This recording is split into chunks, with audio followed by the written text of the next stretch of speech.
Lost 40, Heffenweisen. Huizen? Heffenweisen. Is that one of the where the V's, W's or V's? I think so. Heffenweisen. It's very German. There's like a little angel or something on the front there. Sounds like it'll whip your ass. It's pretty fucking delicious, dude. I'm not gonna lie. So today's podcast on the show today, longtime friend, high school buddy. Everyone knows him as Baker, so that's what we'll call him. What's up? Yeah, dude. Blasting it from the past up in here. Dude, I know this room probably looks not even familiar, but this is high school. You walk in, bunk beds, because me and my brother had to share a room right here, and you hear playing a guitar upside down. You were the first left-handed musician I ever knew. And you were the first friend I had with a half stack. I was just as excited, trust me. I think I was trying to remember some of those old times because I knew you were coming on. I was like, man, I got to think of some old funny shit. And the best thing I could come up with, and this is so stupid, but this is how simple my brain was. Yeah. When I saw you playing it upside down, I vividly remember asking you, why are you doing that? Yeah, like, that's wrong, right? Like, I get that all the time. And it's like, from sound guys, it's like, I know you're just messing with me. But like, yeah, sometimes you have to like stare at somebody for a minute and be like, you're joking, right? Like, oh, yeah. Some people are just like, yeah. Dude, Justin's a lefty. And when left-handed drummers come on stage, every time the sound guy goes, yeah, I gotta switch two mics. Oh man! Oh no!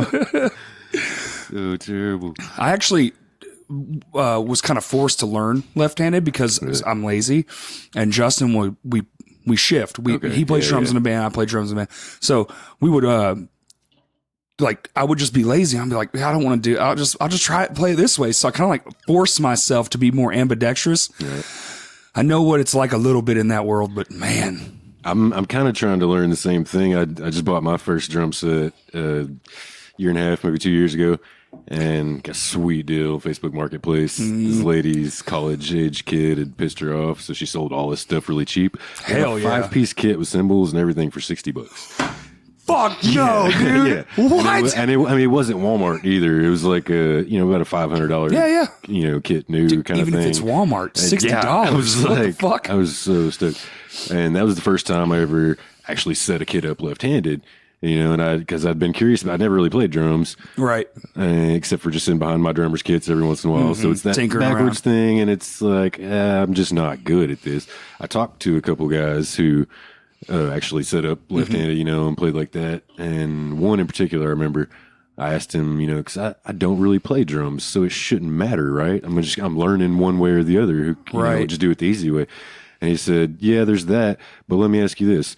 Which foot do you kick a ball with? I was like, yep, my left foot. He said, there you go. He said, just try it, But sure enough, I got home, I set that kid up left-handed, and it was just like, oh, shit, this actually feels like I kind of understand it now. It almost makes sense. Natural. Yeah. So I tried that for a little while, but then we started Fred. We were using my drum kit there, just playing in my kitchen. And I'm the same thing. I'm just too lazy to switch it back and forth. Yeah, I liked it for a little bit because it kind of forced. Sometimes it's good to get out of your comfort zone. You get too comfy playing the same old shit. And stuff. Exactly. And I definitely, because the whole thing to drumming is what they call full limb independence, which means your right hand can do something different from your left arm and vice versa with your feet. Right. If you think about like an X going across your body, you should be able to use it all independently. Yeah. It's harder than it fucking sounds. Yeah. Like sit in a chair and try to move your arms and hands around differently. Yeah, fully independent. Fully independent. It's hard as fuck. So I think, my laziness actually kind of helped because when I finally started learning whole bits left-handed, when I would transfer back to a right-handed kit, it was far more easy. Yeah, I guess you're much more minded of what each actual limb's doing in that case rather than just feeling it. Yeah, like having to spend time focusing on like all what shit you take for granted, really. Yeah. Because like it's just fucking easy to go overhand and just be like, do. But now when you're right open, here, now it's over there.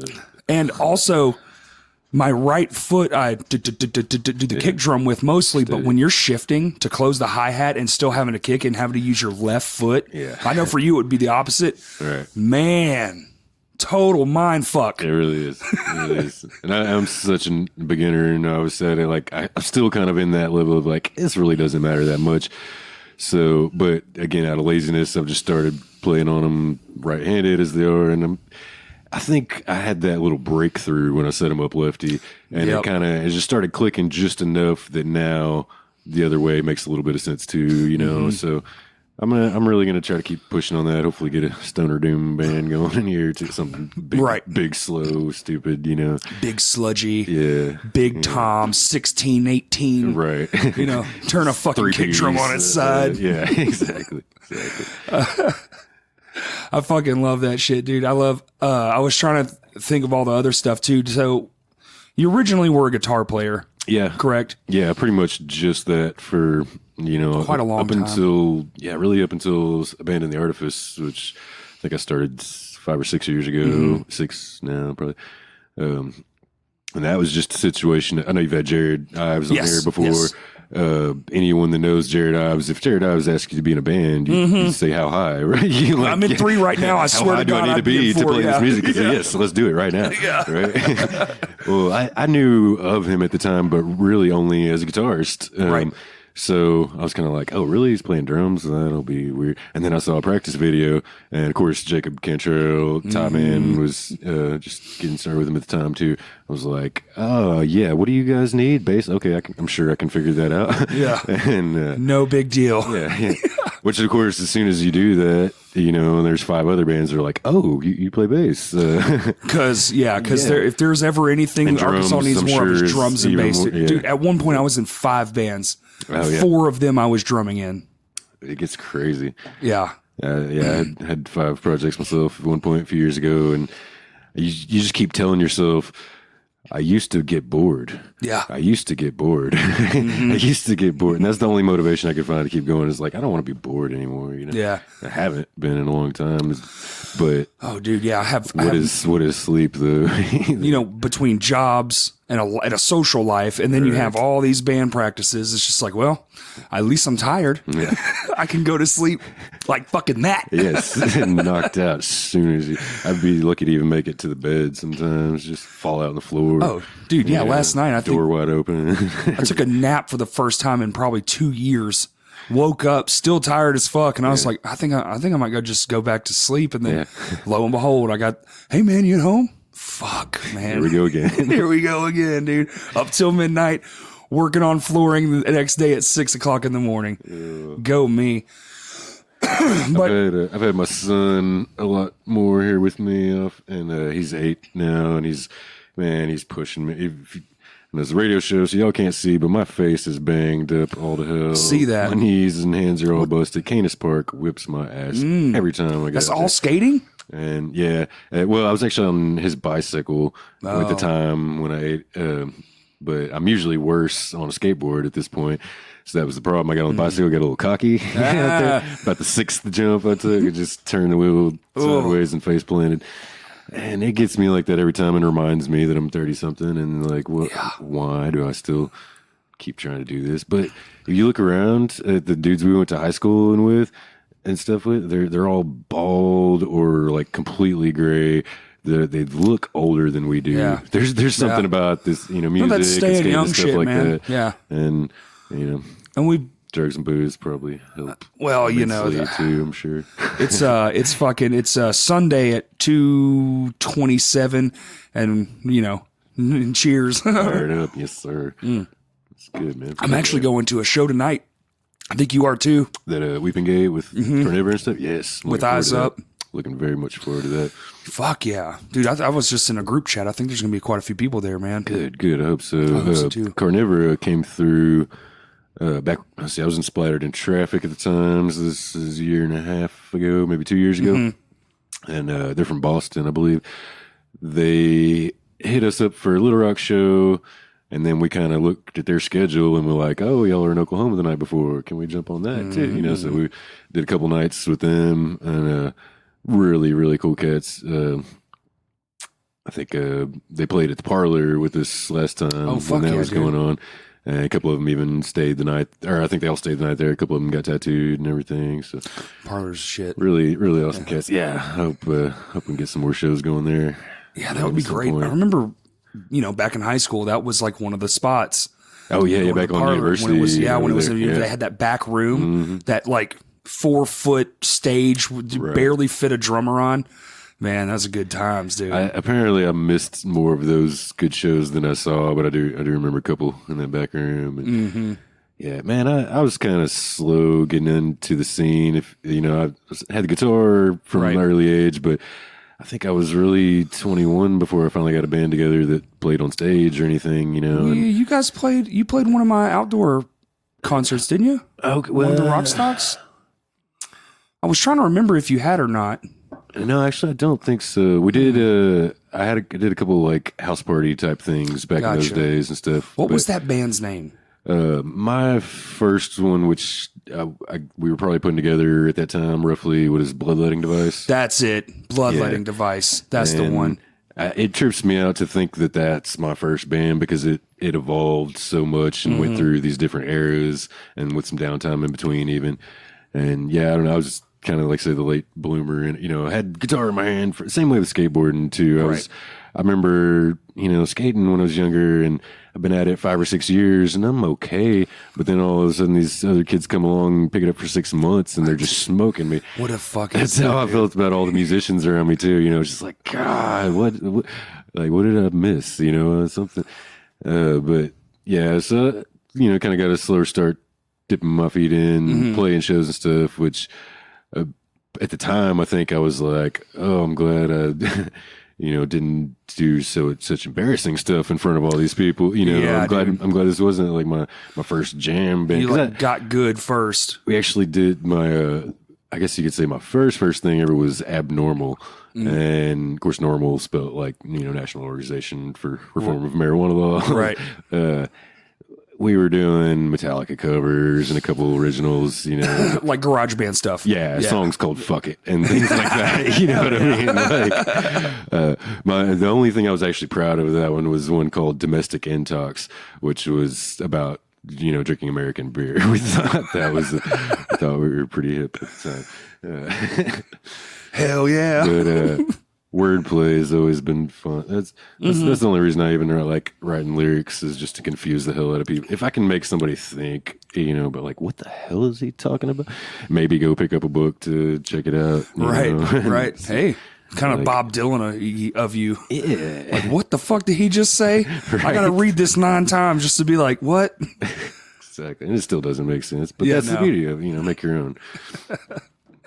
No, I do that shit from time to time. I'll throw in those clever little, like, you have to really stop and go, wait, what? And then, oh, okay, I've clearly some sort of symbolism behind these phrasing. Right. I think I put too much stock into that, and I feel like I'm getting across all this stuff that's mostly probably just lost. Now, because when you're screaming and growling into like a lot of people they don't know what you're saying. Yeah. I think he said brunch tomorrow. Yes. 10:30. So if I know this, but the people don't because we go incredibly long ways back. So you grew up skating. We all did. Yeah. You're probably listening to one style of music, probably 90s grunge era. Exactly. That was our era, which was fucking awesome. But I was kind of like, I was wondering because me and you did lose touch for a couple of years. Yeah. And then the music scene, we found each other again. And was like, oh fuck, dude, awesome. And I was wondering what took you to the heavier, like, because you're on the other end of heavy, whereas I'm like more like the spastic, crazy, chariot style stuff. Right. Like Fred right now that you're in is doomy and just I fucking love Fred. We're going to get to that, but I was always kind of interested in how, like, because even myself. Metal and stuff, where how it took that turn. Yeah. I felt like I was just always looking for that next thing a little bit heavier, a little bit heavier, a little bit heavier, even when I didn't know that it existed yet. Right. I was just talking to some friends over the last few days. Actually, everyone is giving me shit because Judas Priest last night at the River, and I'm sure it was an amazing show. A little bit of video I saw sounded great and everything. The river almost flooded the whole. It was right there, dude. Right there. I saw the photos. It was up at the green rooms. Right, the river's at them. And and there's something about shows on the river anyway that the sound carries so beautifully. I know. So think about with the river being so high and so right there and so wide now, like dude, it had to have just been probably sounded tenfold. unreal. You know, right. So, but as everyone's asking me, so you could go to the trees. No, was my thing. I really don't give a shit about them. Like, and that's hard to say because every person that's ever influenced me cites them as a huge influence. You know, Maiden, Priest, you know, all that stuff was huge back then. And I think early days of metal, right? Like back then, that was the heaviest thing around, right? And I don't know how you feel about it particularly, but I feel like being the age that we are, I kind of just slipped on past that. You know, it wasn't the heaviest thing as we were coming up. It wasn't. Even because underground was really taking hold when our formative musical careers started. Like I remember, you know, Korn existed and they were heavy and like Limp Bizkit, all that 90s vibe stuff, that rap rock stuff, and Slipknot kind of a little later. But there was something brewing in the underground that was unnaturally just viciously heavy. And you know, like you know, my friends, mainly Drew, was like, dude, you got to check this shit out. Like, nah, you're listening to the wrong stuff. And you hear that and then you're like, dude, what? It's just like a mind fuck. You go from like Ozzy's the heaviest thing you ever heard to some shit you can't even really comprehend. Right. And it just like, I shifted literally in a night. I got shown some stuff and then I was like, dude, this is the new thing. Like I have massive respect for all those old bands and my favorite band to ever maybe still be Led Zeppelin. But I'll never take anything from that. But if I'm choosing something to listen to that I'm just want to get fucking jazzed on, it ain't nothing old. Right. It's all new shit from 2000 probably, or maybe not like the late 90s all the way forward to today. Yeah. I'm pretty much stuck in about the same time frame myself too. I love the classic stuff.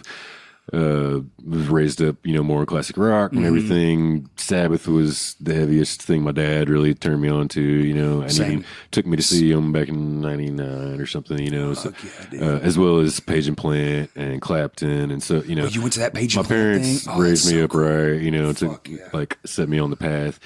But yeah, I was steadily and you know, so going from there, back when it was still skateboarding and stuff, it was punk rock, you know, that was instantly like, well, this is heavy. So, and it was, the Ramones, you know, and even the radio stuff, you know, Offspring, Green Day, stuff like that. Oh, too, true. You The know, more modern era, Nirvana. All that stuff, you know, was really heavily influential on me. And that's around the time I was picking up guitar and putting the skateboard down a little bit, started smoking cigarettes, and I was like, well, I can sit down and play guitar. But so, yeah, it was just from that point on, it just felt like I was constantly, and it moved quicker and quicker every day. I know. Was something that completely blew away everything you'd heard before. And it was wild, man. And every band was out doing their last shit. Yeah. There was like a weird time when like usually there's like that 2-year slump. You know, there's like that weird gray period where like one of them second or third albums is going to be total dog shit. Right.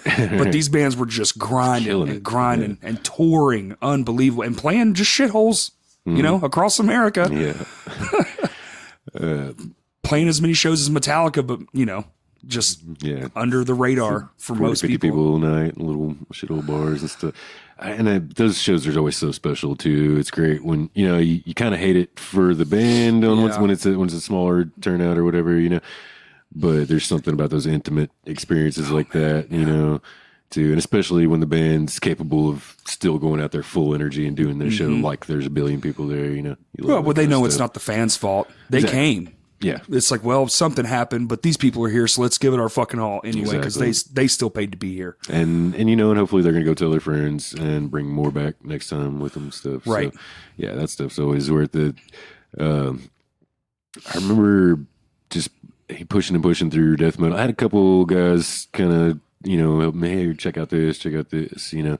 Matter of fact, I ran into Philip Malloy at the I Hate God show the other night. Yeah. He was very influential on me. He lived right down the street, and he was the first one with the ramp in his backyard. I haven't heard that name in so long. And he tripped me out when I saw him, and of course I still follow him on, you know, Instagram, Facebook, all that. I love that he's got to be 10 years older than me. He's still riding that skateboard.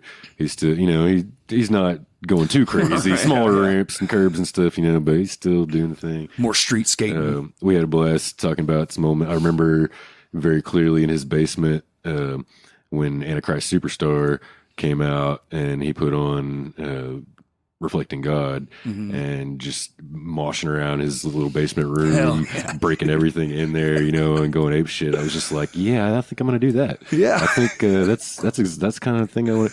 You know, that Marilyn Manson was the heaviest thing I knew in 1999. You know, until shortly before Slipknot and whatnot too. But it was just steadily just pushing and pushing and pushing to like, okay, well, what's heavier than that? And I do remember that breakover period too, though, where I was not a fan of blast beats. I thought it was too much. Yep. I'm still not huge into black metal, but I really didn't appreciate any of it back then. Yeah, I kind of feel I like it like here and there, but not just constantly. It's too much. It is for me. It is, and some bands are, you know, like really pushing it. I guess I'm when it comes to that, I'm more into blackened death metal instead. You know, like kind of like all the different shades of death metal. You know, more than anything else. I would say still at this point for me, like probably when I found Dying Fetus, I was just like, well, that's the end of the line, folks. We can't get any heavier than this. This is exactly what I want to do. And it, you know, because it was slightly technical, but it was more about the groove and the, you know, just that banging, like stuff that forces you to move, you know. And so then several years later, meet up with Brett Slammin, and and of course, you know, this is before we started calling him that, but he kept talking about, you know, slamming death metal, slamming brutal death metal. Well, kept hearing him say that over and over again, and I was finally like, "What are you talking about?" One day, you know, it's just like, what does that even mean?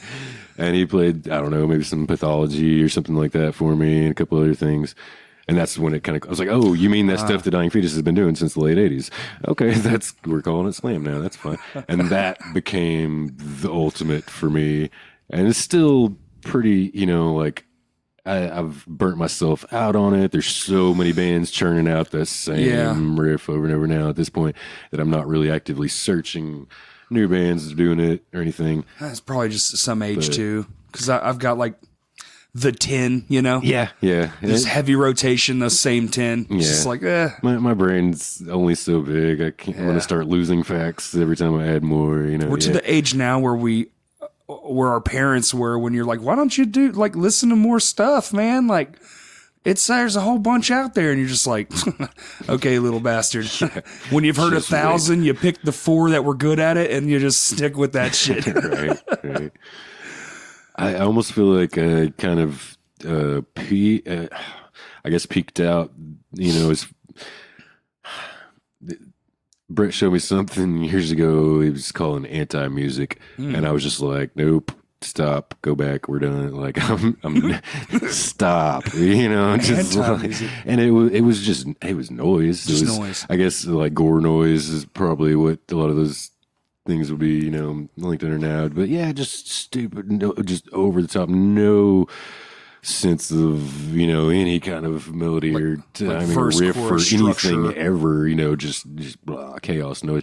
And so that's when I kind of was like, okay, well, I can't just keep going heavier and heavier and heavier because it stops being music at some point. Eventually, it's just static on a television. Exactly. Yeah. You know, and now I enjoy that too. But like, man, this song is fucking ASMR, killer. Yeah.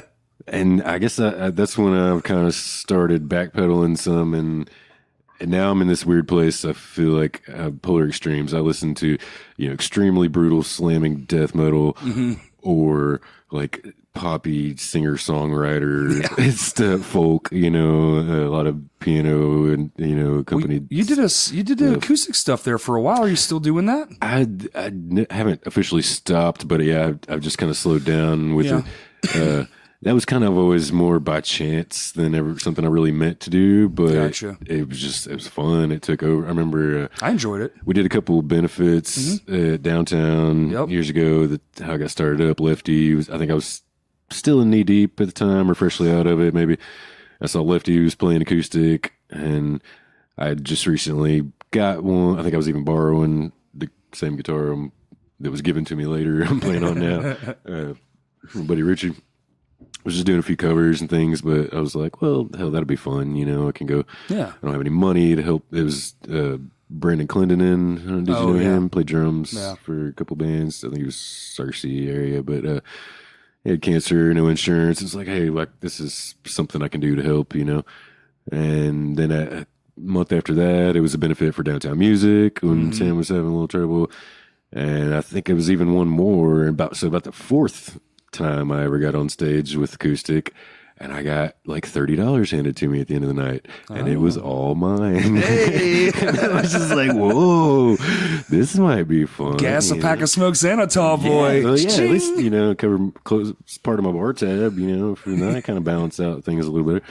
So yeah, that's what I just kind of kept running with it because people kept feeding me beer and laughing, and then I was doing funny covers and stuff, and then I've always had this really weird approach to acoustic guitar. When I pick it up, I will not play anything at all like I will on an electric. When I pick up electric, I'm playing metal 9 times out of 10. Now here lately with Fred and stuff, I get a little bluesy, get some clean tone, weird stuff going on, but I'm a scientist now with a delay pedal, Yeah. But I got a couple myself after I had Chris Doan on. I went fucking off the deep end, dude. Oh man, those dudes are so good. Like it's hard not to.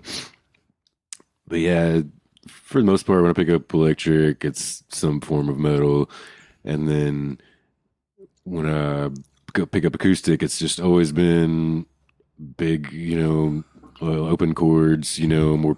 I try to keep it dark, but it's pretty stuff. I was gonna say it was like dark. Esque. Yeah. I've never picked up an acoustic and wanted to, strum bar chords and stuff. I'm like, let's, try to do something different with it. My first one was my first acoustic was a 12 string, so that probably has a lot to do with it too. You're kind of forced to do full chords on them motherfuckers. Yeah, that's one wrong note. Sounds like so beautiful when you do it. But they're picky. Oh, dude, 12 strings are the shit. Yeah. I've got another one now. Daryl gave me about a year or so ago. I'm like slowly sanding down the new bridge I had to put on and trying to get it just right. It's still a little wonky right now, but it was always just such a different instrument for me completely. And I've never wanted to use a pick when I pick up an acoustic. Okay. I've always just like fingers. I don't have a very good finger style picking. It's not that I'm, following Chet Atkins or any of these, guys. Townes Van Zant's probably my biggest hero when it comes to that, and I have nothing. Like I butcher his songs every time I play them, but I try, and I've, I just like that quieter, fleshy feel, and my vocals are so monotone, quiet, lows too, it just kind of made sense to keep it all, as muted as possible, really. But then you go play in a bar and it's like it's not even the background noise you want it to be, it's a very low hum, it's fun though. Like I say, they keep feeding me beer, so I keep doing it. CT's been good about getting me on a lot. I've got to play acoustic opening for a lot of metal bands and stuff, and do some really fun shows. That I've even got to play my acoustic with Deadbird. Like one time we did on stage at the same time. Yeah. Oh, cool. One time we did a show where they were playing acoustic too. I opened up for that one. They did a stripped down set. I love that, dude. I love when bands do that. It was beautiful. But then this was a year and a half ago or so. We did a show at Whitewater. They asked me to play with them, but it was a full out electric, Deadbird show.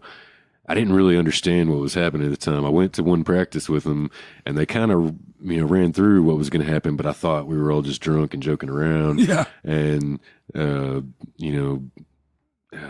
one of the guys, Jeff, got down on one knee and proposed to Chuck or something, in the middle of the song. And I'm like,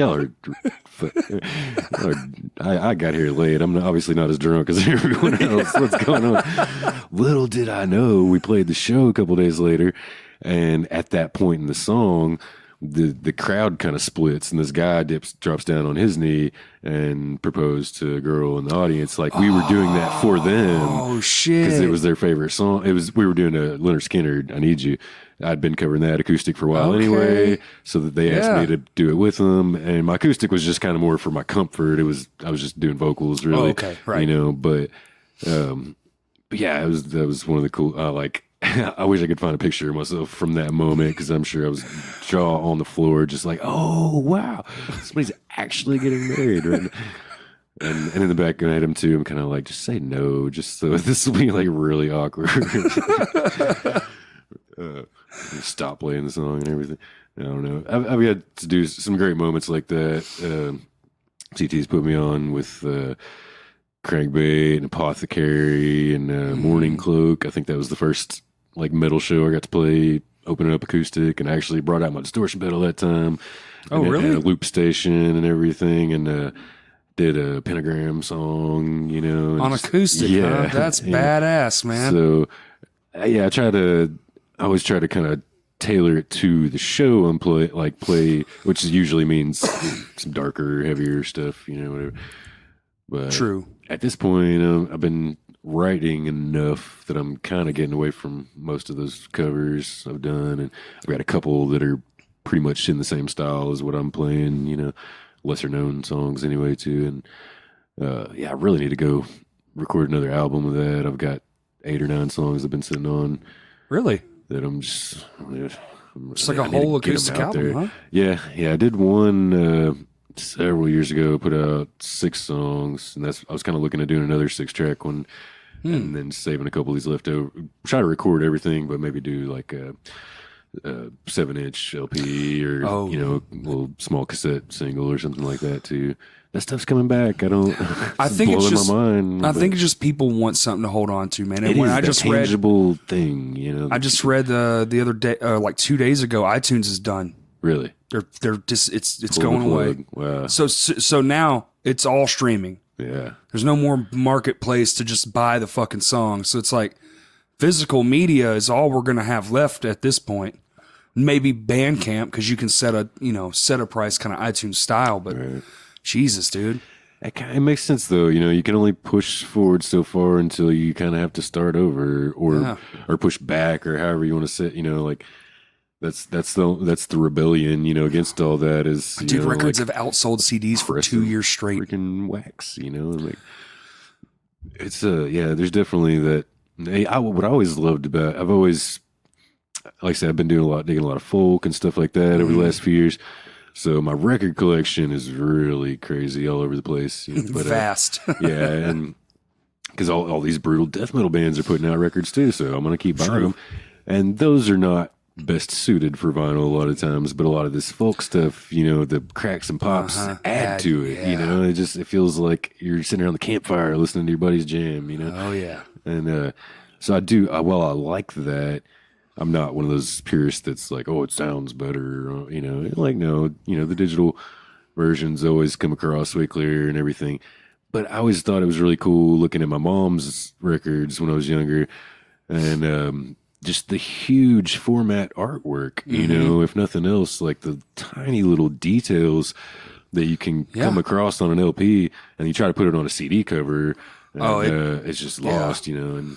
Cassettes kind of goes the other way. It's smaller still, but it's that cool throwback thing now that, you know, it's almost like you got to hit up a couple friends to see who's got a cassette player still so you can go over to their house and have a listening party, you know, you make it, you know. Or hit up a Goodwill and pray they have like an old fucking tape deck so just laying there. I'm hoping that's kind of going to re-foster the community aspect of it a little bit in that sense, maybe. Yeah, I think it will. And cassettes are surprisingly cheap as fuck. They really are. Me and CT have been kind of trying to work on a cassette label of sort. You know, we started putting out the Tomorrow's Dream compilation tapes, but we got a few other releases he's been sitting on for a while. Some like Yob came through and played live at Jason Tedford Studios. We got a off the board recording of that hasn't been released yet. Another one like that with The Body when they came through.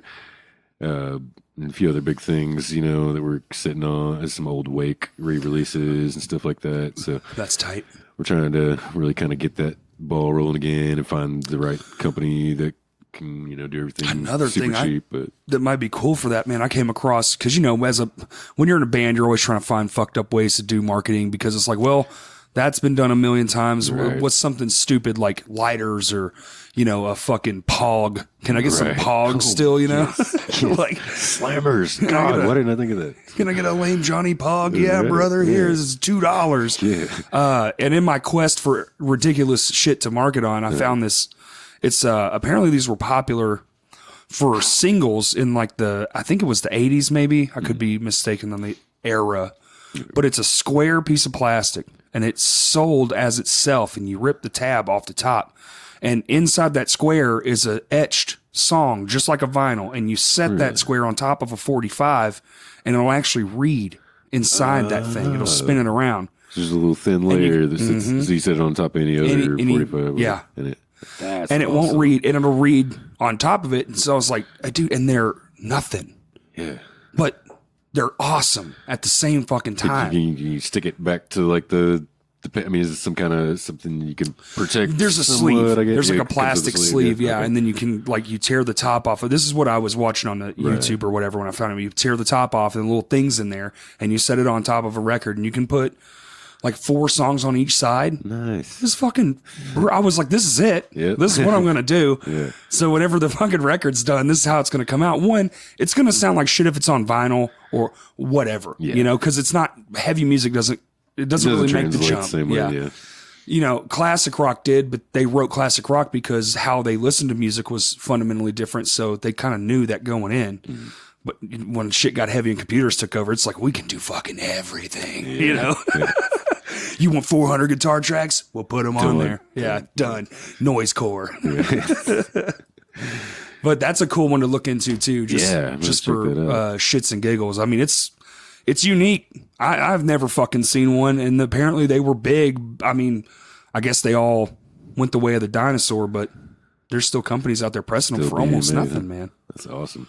I've been looking at the lathe cut vinyl as like a cheap intro. I wanted to try that out on my acoustic stuff just because it already sounds pretty bad. So it can't get much worse, but just to kind of test the, I think people just want something to hold on to, man. I think so too. And I don't really think they give a fuck about the production value on a vinyl. Yeah. No, I think the best thing you can do is something really cool and different with the packaging or with the a screen print. So that's always what I'm looking at is what's the new piece of merch I can put out on the table, right? What's the new what's the next thing that nobody's got right now, that are bringing stuff back, especially the posters are making a big comeback, the original screen printed posters. And those have been really fun. I got a big one right there. And then nice. Right there in that frame, those are both screen printed, and they're fucking gorgeous, man. Yeah, I'm trying to get my stuff set up where I can get back into the large format or up into the larger ones like that. I've been doing a lot of 11x17s and whatnot for the shows just because I can get those pre-cut, super cheap and easy. But I remember when John Lucas, this artist that moved into town from New York several years ago, and then he just moved up to Fayetteville last year. Singer-songwriter? No, he's just he's a comic book artist. Okay. He's illustrated whatever. He's done work on Deadpool and like a lot of other big name stuff. That's badass. Like I say, he was living in New York. His wife was from here, Mindy. They moved back a couple years ago just because it's cheap. So here, for sure.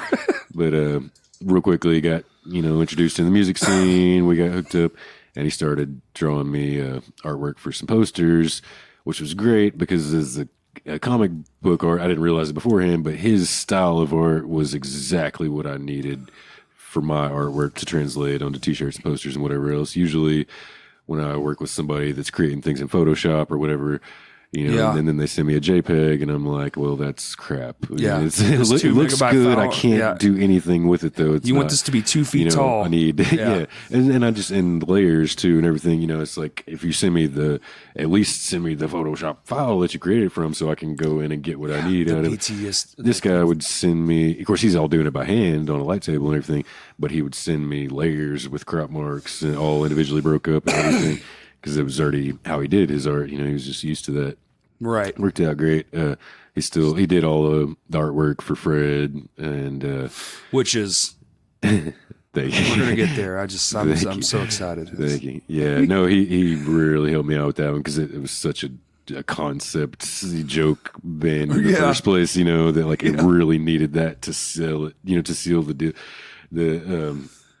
Anyway, he pushed me on the posters and stuff, or CT did, but through John's artwork. And it was kind of, then one day I was just like, well, why can't I print posters? You know, I can, I run the paper through the dryer. I'm sure most people probably use water-based ink, but I use the same plastisol stuff I'm using on t-shirts, run through the dryer, the same, you know. I'm trying out newer stuff, you know, different styles to get thinner, smoother, better looking prints and everything. But yeah, it's been really fun. You work for a company, or you? I do. And now I've been screen printing since I was 19, all over town, and just worked for one shop or another. This place, we actually just changed the name recently to Moore Brothers Printing Company. It was Altura Graphics for last 5 years. And that was kind of thing. I met up with Michael Moore, the bass player, Fred. He was in Splatter and Traffic with me also. We met up. Saw him Saturday night. Towards the end of Downtown Music. Yeah, that's right. You guys go way back too. Sure do. When he was on that venue, dude, that's so fucking sick, dude. See, me and him, he's got 5 years, I think, on me. We barely missed during that time frame because he had kids young and kind of dropped out of the scene for a while. So as his kids are getting older, he starts coming back around towards the end of Downtown Music and was working the door, security or whatever there. I actually got talking to his wife first, and she's like, "Oh, you make T-shirts. You need to come meet my husband." And he and his buddy, Matt Joyce, we call Elvis, actually Elvis impersonator up in Branson. He's really good. They had just bought some screen print equipment, but had no idea how to use it. Really. Oh, Michael, kind of his stepdad had done that out in California, so he had a general idea, but he was looking for a printer, you know, was a little more experienced. And we got to talking, and he was already working at Altura Graphics, sign and banner shop and stuff. So the owner of that company, Mike Vasquez, basically just let us set up in the back of his shop for free and printed his shirt. You know, every time somebody came and asked him for shirts, we'd do them for dirt cheap. So he made a little money off of it. Right. We weren't paying rent. It was a really nice, so pretty sweet easy trade-off. Start. Yeah, you know, like a good way to not go super bad into debt right off the bat, trying to start a company. Overhead, you know? man, But we ended up kind of assuming that into Altura Graphics. His sister and cousin bought the company shortly after that. Mike Vasquez went back to California. We ran it for about 4 or 5 years like that. And then just the beginning of this last year, his other brother, Clint, came in and bought out the sister and cousin from their share. So now it's the two Moore Brothers or Mo Bros Print Co. Mo Bros Print. That's awesome. But yeah, it's super chill. We we get a lot. We're actually getting more done now than we were under the previous ownership. The brothers he's been there and more involved, and they've got everything so streamlined for me that unless we're crazy busy, which we're starting to get now, but I've been working 3 days a week and still getting just as much work done as I was in 5 days a week before. Really? Yeah. So not making a whole lot of money, but when you got 5-day weekends, it's hard to be mad about that. Yeah. I've been really fostering my creative side here lately, and it's good to have ample free time to get the juices flowing and get the shit out of your brain. And right. I enjoy a good day off every night. I haven't had one in this is week 6, so ouch. I haven't had a single day off. I said this morning I was setting fucking tile shower floors. You get that real job, man. I couldn't do it. Sometimes I wish I didn't have it either. I smoke weed all day and put pictures on T-shirts. I feel like a cartoon character the way I live my life right now. I mean, it's like I'm gonna, and there's always something else crazy going on too. Friends will be shooting a movie, or there's this big festivals coming up. That these hit me hard. This week's gonna be crazy. I will. I don't work hard, but I will be putting in a lot of hours. Yeah. And it's just really finishing up some shirts for Crankbait and all the Mutants of the Monsters merch. Probably plus, no, it's another thing because they're doing a dark arts pop-up type, some kind of art sale thing. Kind of show? Vino's. Oh, at Vino's? It's going to be during the day on the Sunday of Mutants of the Monsters Fest. So it'll be like before the show at Whitewater that night. It'll is it the merch swap thing? It's the next day. I think that's pretty sure they're doing that on Saturday, and then this will be on Sunday. Okay. My best friend Francesca talked me into. She already was going to be working a booth selling some rocks, crystals, and things. I was going to go just hang out with her, which turned into like, yeah, sure, I'll set up my own table and sell my wares. Yeah. I don't know how to do this. I've never really sold my things before. I sell my printing to other people who want to Your sell services, their not the things that come from the services. Yeah. But this is that awkward spot of, because I'm not an artist, so like I've heavily manipulated. I'd say screen print's kind of a fucking art. That's what I've tried my hand at it, and I've fucked it up plenty of times to be like, motherfucker, man. I've been doing it about 15 years now, so I've gotten kind of jaded to it. But right. I'm also teaching Michael as we go too. Like he's trying to get better. He's been printing for a while, but like right now we're trying to push him into 2 and 3 color prints, or like weird placement things, and get all that out of the way so that maybe I can take a vacation someday, and the shop won't fall apart. But. You were talking earlier about I think more bands who are up and coming should hear that part again. When you send your files to a fucking print shop, because I used to work at a print shop too. Yeah. And no lie, we had the same issues, but we did large format. We did like fucking billboards and shit. Oh yeah. People would send you a JPEG, and you're like, a thumbnail. This is a 40-foot by 60-foot fucking thing, and you want something you got off of Google. You didn't even click on the picture to get the full size. You just drug the thumbnail over. Yeah. And they're like, yeah, that won't work. Like, they just don't understand. They don't understand when it looks like Minecraft. Yeah, really. That's The one I can remember was a play at the fucking theater house. They had this backdrop of a river map. Right. And, dude, when it was printing, we were laughing in the print shop because we were like, this looks, so you can't see anything, but from 100 feet back, you could sort of make out like this river channel. It looks like such dog shit. That's the hardest part. This is the first shop I've been at that does signs, banners, and stuff too.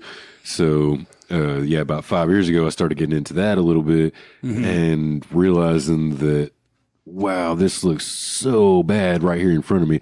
But it's when you put it up, 100 feet away or way up in there or whatever, a lot of that stuff will work itself out. Or a lot of the billboards you see and stuff are like that. Oh, they look like shit. They're close. terrible. But just nobody ever gets up that close. So, and they're much bigger. They're 40 feet by 60 feet, most of them. I walked up on one of the low ones that, was only a few feet off the ground. I got up on the framework of it over by Whitewater a few weeks ago, just out of curiosity. Because honestly, this one had like a banner, like a vinyl wrap cover. That's what they do now. Are they all like that? Okay. Yeah, it's basically a fucking tarp that you stick. It comes on a roll. Same shit tarp's made out of. Yeah. And you feed it through all these feeders and shit, and it comes in this massive fucking printer. I mean, those things are stupid. And then it just...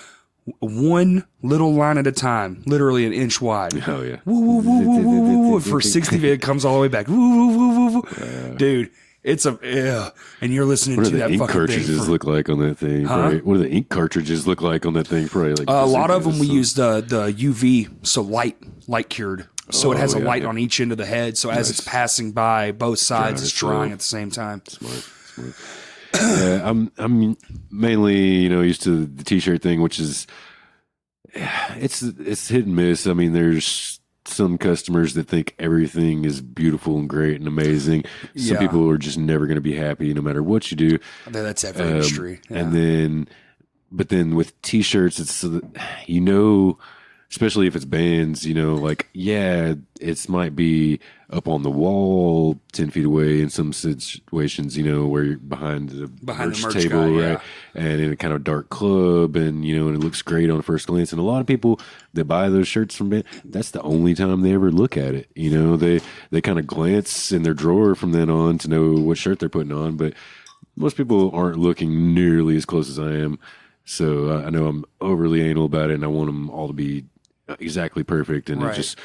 that's the biggest thing I've been dealing with the last few years, is trying to get used to like saying that, no one else will ever see that. Yeah. It's the same thing as being on stage, It when is. you're performing, you're like, as long as you don't show it on your face, 90% of the crowd will never hear your We mistakes. had a technical difficulty, swear to God, dude, Saturday night. Yeah.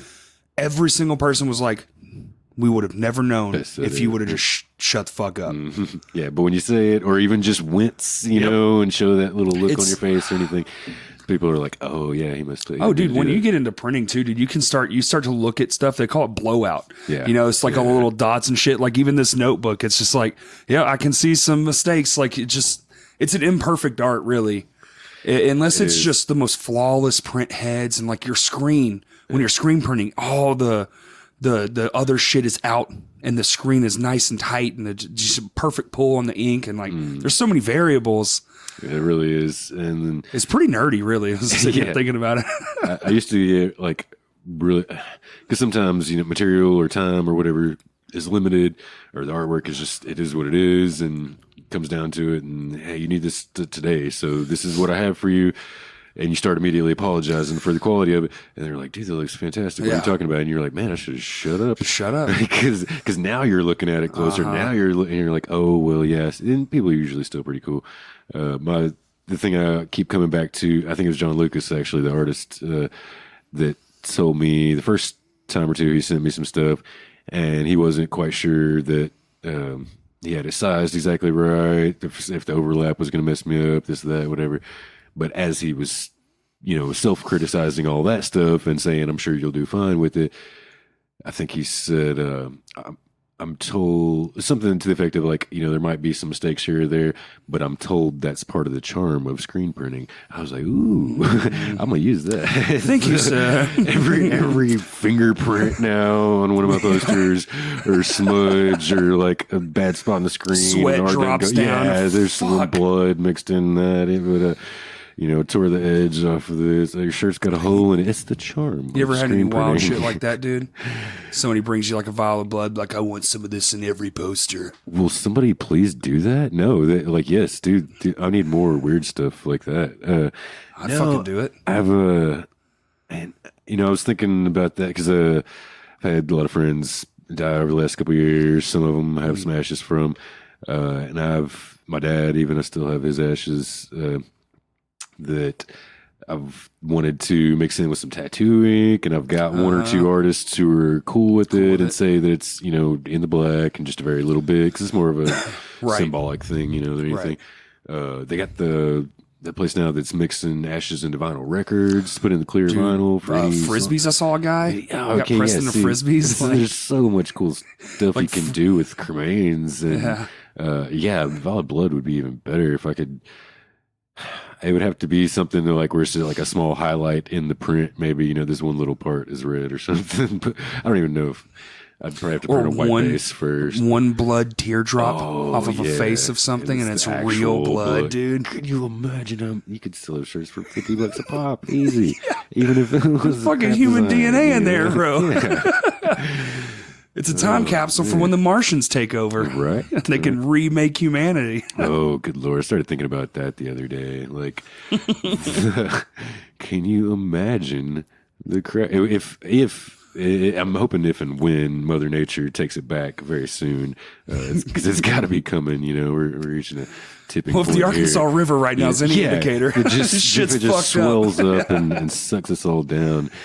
And then, maybe a couple hundred years, thousands of years, well, I don't know, whatever the next civilization, and they go through our iPods and our these little digital artifacts. Yeah, like can you imagine I think I was talking about memes is what brought it to that. It was like the meme culture that's so interlaced in our conversation and everything else now too at this point, and I went and saw my niece graduate in Oklahoma City last weekend, and her and her friends, they've got memes on their t-shirts, you know, and I'm just like, oh, I missed out on that market already, like somebody else is, I'm just gonna start time to jump printing in, dude. like Twitter posts on t-shirts or something. Boom, $1 billion. Boom, $20 a throw, bro. $20. That shit is why, there's a market for everything, dude. They say if you can think of it, you better start because you're already fucking 5 years behind. Yep. Yeah. So even on little shit like a t-shirt. Right. Like, I was like, oh, dude, I want to print my logo on some band socks once. And then lo and behold, I go to Warped Tour and boom. Socks, belts, all kinds of shit. Like, well, I'm out.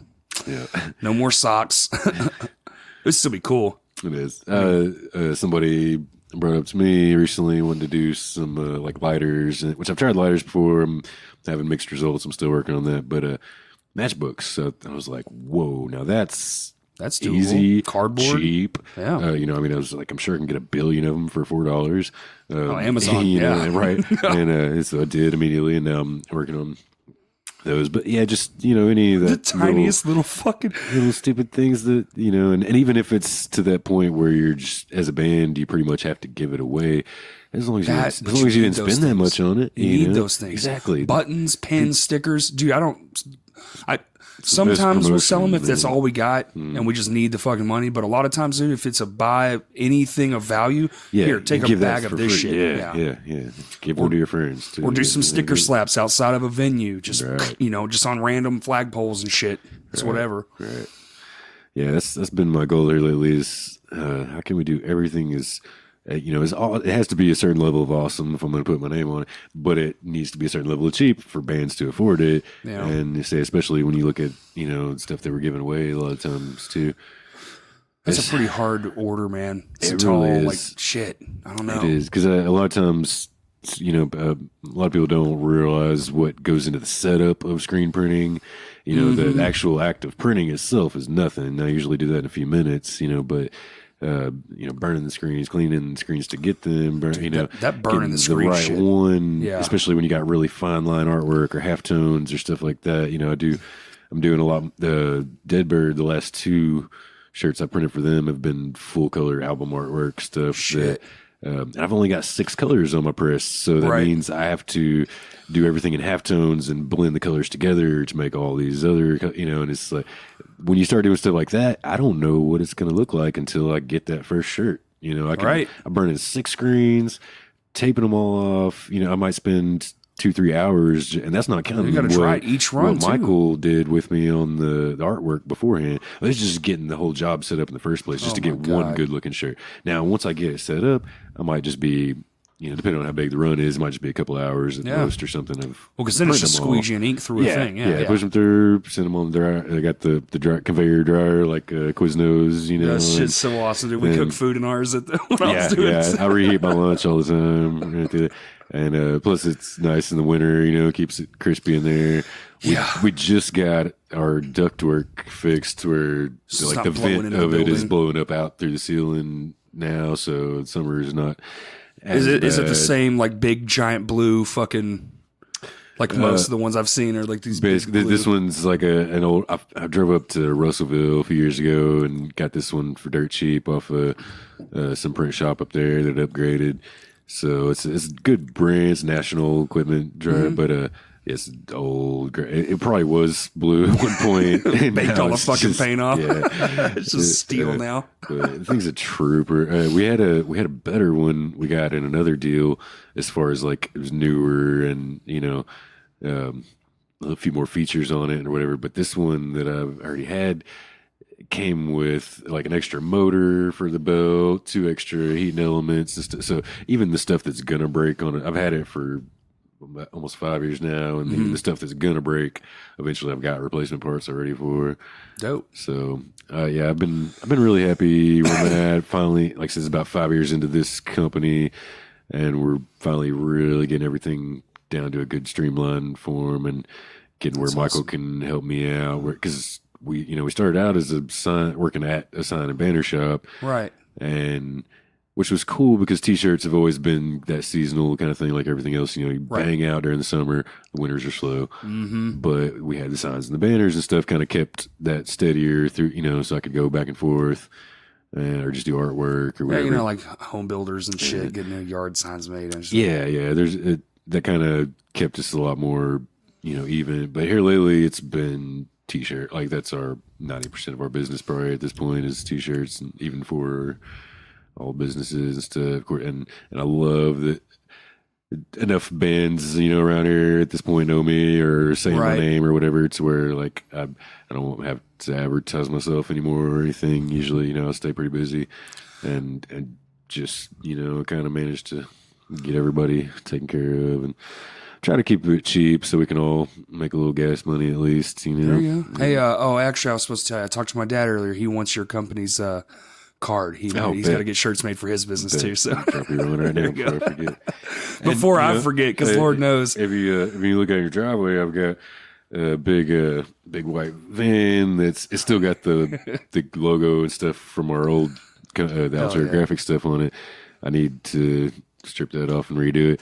But I actually bought this van from the previous owners of the company last year, but I probably shouldn't be putting this out there. I don't have a driver's license. I haven't had one in like 10 years. I'm not going to get one at this. I don't even care anymore. In like 20 years, dude. But, and it's hard to keep insurance and tags straight and everything too. So, I live downtown though, so the cops down there, they're not going to bother me so much. They got bigger problems. I get a little nervous though when I step back out here in Saline County and stuff. My son lives not far, so I'm always having to come out here to pick him up, drop him off at least. And these cops, they hate me, first off, just they hate in everybody. general. They're bored to death. They have nothing better to do That's exactly except what it create is. revenue. But they also passed that law just here in Saline County a few years back that driving on suspended is a mandatory 2 days in jail and a $400 fine. Yep. And when I learned that on my way to jail, I had tickets in my passenger seat from driving unsuspended in Little Rock, North Little Rock, where it's like $120, $140 ticket, and they let me go on about my way. And so I was like, all right, give me my ticket, let me go on about. And they're like, no, new law, man. So yeah, I'm having a blast right now, but I do hate this place. Trust me. This town, like in general. It is in my near future to get the fuck out of here. I had to. I would have died. The worst thing about this town, dude, is it had all the potential to be the best town. It really does. And they just let it go to the wayside. Like this could have been premier fucking living on for everyone. Yeah. And they just went, you know what? Put a fucking 18 McDonald's, yes, 900 Subways. Yeah. We want 4 Walmarts. It's just fucking stupid. Billion banks, as if any of us had any money at this point. This is a 2 square mile town from the interstate. 2 square miles. Yeah. There are 15 banks. Yeah. 2 square miles. That's necessary. It's fucking insane. We could bitch about this town all day. True. But I want to get to. I am going to twist you into Little Rock at some point. I'll be there. I'll be there. I was actually looking at a place the other day, not to get my hopes up, but I kind of still want to be like I live right now. So I kind of want some land because I've had this for I've lived here for 20 something years. And I got, the listeners don't know, but I got like 10 acres and a pond and it's fucking beautiful. And like, I got it would be hard to let go. Yeah, dude. I got one fucking neighbor, it's pretty nice to be in a city. Yeah. But this is the last You're piece right here off the freeway too. So, it's not like, dude, literally 3 going minutes. to my mom's house because I make her come see me and she understands because she has a license and I know.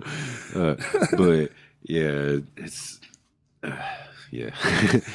There's a lot of it I do miss, growing up with, woods in the backyard, trails everywhere, lake not far away, all that kind of stuff. But that stuff's accessible still. It is, yeah. I'm not for nothing's really for, in Central Arkansas. And I mean, the river trail, it's underwater right now, but it's pretty fucking nice. Yeah. I've been down there a few times. It really is. There's a lot of good stuff for me downtown. And plus I've been slowing down a little bit. I guess it's that getting older thing or whatever. But I got to a point where it was going to show. I was either playing a show or going to a show 4 to 6 nights a week. And then trying to squeeze in practice before or after the show. Just constant. And most of them were happening, somewhere in their downtown area. So. Yeah, it made sense for me to stay within walking distance if necessary. Just fucking convenient, really. And plus, like I said, this van I just got running several months ago. I was on foot for a good 6 months, and then riding the bus for another year and a half after that. That's a hell of a thing. If you've never ridden the bus as an adult, no. Oh yeah, it's different. I did it once when I was like 16, dude. I never. Oh yeah, it opened my eyes to a lot of stuff. It was right there in my town with a lot of people that and forced me to interact with some people at a time that I really didn't want to. I was super depressed after my best friend killed herself, and a lot going on, So I'm glad I had that moment of, kind of retouching with my roots right there in my community. Because I do, even, living downtown, working downtown, going shows around there, you still catch yourself driving by things a lot, not really noticing at all, But when you're on foot or running to the bus stop, you have like no choice but to you notice just kind of look around, talk to people you wouldn't normally talk to, right, that kind of thing. Right. So that's been really fun, but I'm glad to be mobile again. It makes it a lot easier picking up my kid and just doing adult thing. Well, we still have like that spread out here, like it's more of a sprawl than it is like a condensed. Everybody's got a little elbow room and I always think of this place like a little micro Texas. Yeah, like everything's just far away from everything. You still have to own a car here. You really can't not own a car here, because you have to go so many fucking places. It's like, damn, dude. I know it's only 12 minutes by car, but if I'm fucking I'm gonna be walking all day. Even just going to like Guitar Center, West Little Rock from my house on the bus is like a 4-hour round trip because of the way I got stops. the layovers and this and that, and and then you're constantly like running to try to catch. Buses stop running at like 8:00 on weeknights, 6 on Saturday, 4 on Sunday. Damn. So yeah, if you God forbid you got a night job, God forbid. I got here 4 hours early because the bus doesn't run. I would. I guess it worked out so much because I just drink and not really notice, but I'd end up catching buses 2 shows and then having to walk home a lot. And it was 10 blocks away from Vino's, but Whitewater's a mile and a half or so, farther, River, good 30 blocks or so. There's a nice interstate in the way too. There's been a lot of stumbling around that area for me. But so dude, let's talk about Fred. Fred is so much fun. Did we play the first show? Did we play your first show? I don't know. I know it was early. That was our second one. Second show. Yeah, we did the second show with you guys, which was such a blast, by the way. Thanks for having us on that. Oh, dude, I want to play more shows because we absolutely need to. When we got there, I don't think it was clear to me that you were Fred. In a band. Yeah, that was the thing. We thought we were, I guess we were just having fun with it, trying to do something different, but we kind of kept it really quiet for we thought the funny thing would be if this band just popped out of nowhere, and it's people but you didn't know that they were doing it. Well, it worked on me. Good. All right. So the original joke was Erickson Skinner. He just moved away he started out playing drums with us, and it was me, him, and Michael were all working together. We finally just, settled kind of on a Spotify playlist that satiated everyone because we all came from way different metal. But we all loved heavy music, but there's Erickson more classic rock and stuff for sure. As everybody thought we were stupid for putting him on drums, and he wasn't doing any vocals at all. And I kind of felt like I really wanted his voice involved in it more. But when he told me he played drums, I was like, oh well, hell. Michael already plays bass. Like, let's start a band. We kind of settled on stuff that we could all agree on, which ended up being a lot along the lines of like big business and Baroness type stuff. A lot of B bands. Basque is one that really was a huge influence on me and Erickson both. We caught them at 2 different shows here in Little Rock. And it kind of, just kind of became that, like, okay, what if we did something like that, and plus a lot of instrumental stuff, a lot of Pelican, ISIS type stuff we were listening to at the time. And me and Michael kind of met more on this, I guess they were calling it like post-hardcore type stuff. God, kind of that talky vocals, where guys are just kind of yelling at you, and really, like say that music kind of having a lot of ambient stuff too, but also he was real big in that early days shit. Those early records with those. And that talk yell thing was big. He turned me on to a lot of that stuff, and to where I found like the ones that I actually really liked, and Redeemer is a big one that most click on. Yeah. But anyway, it was just, we finally kind of said like, okay, well, let's start a band that sounds like this. And before we even played anything together, we were just talking about it. Me and Erickson were having a conversation one day. Says we were talking basically about how awkward it can be having to tell people your band name sometimes, especially. I'm in my hands to war. It's a mouthful of a band name, and everyone goes, "My what? Huh? Fuck." Then I have to. Why just your hands? Dude, then I just have to. Then it's a whole story. I'm talking to the gas station attendant for 30 minutes. I came here for a pack of smokes. Right, what the fuck? It's not that serious. Listen to the CD. Yeah. Well, that was the thing, and especially with death metal, it gets even worse. You run into somebody in Walmart that you haven't seen in 10 years. What are you up to? Oh, yeah, you're still playing music, and they're already making fun of you in their head.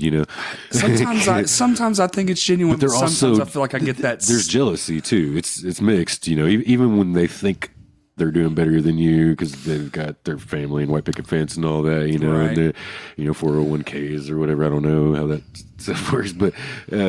Joke's on you. I'm going to be dead before retirement. Yes, exactly. Like, we're not going to live through this. Let's just party until it goes down, man. But yeah, running into people like that and having to have those conversations, and then like, oh, yeah, what's your band name? Burning Nursery.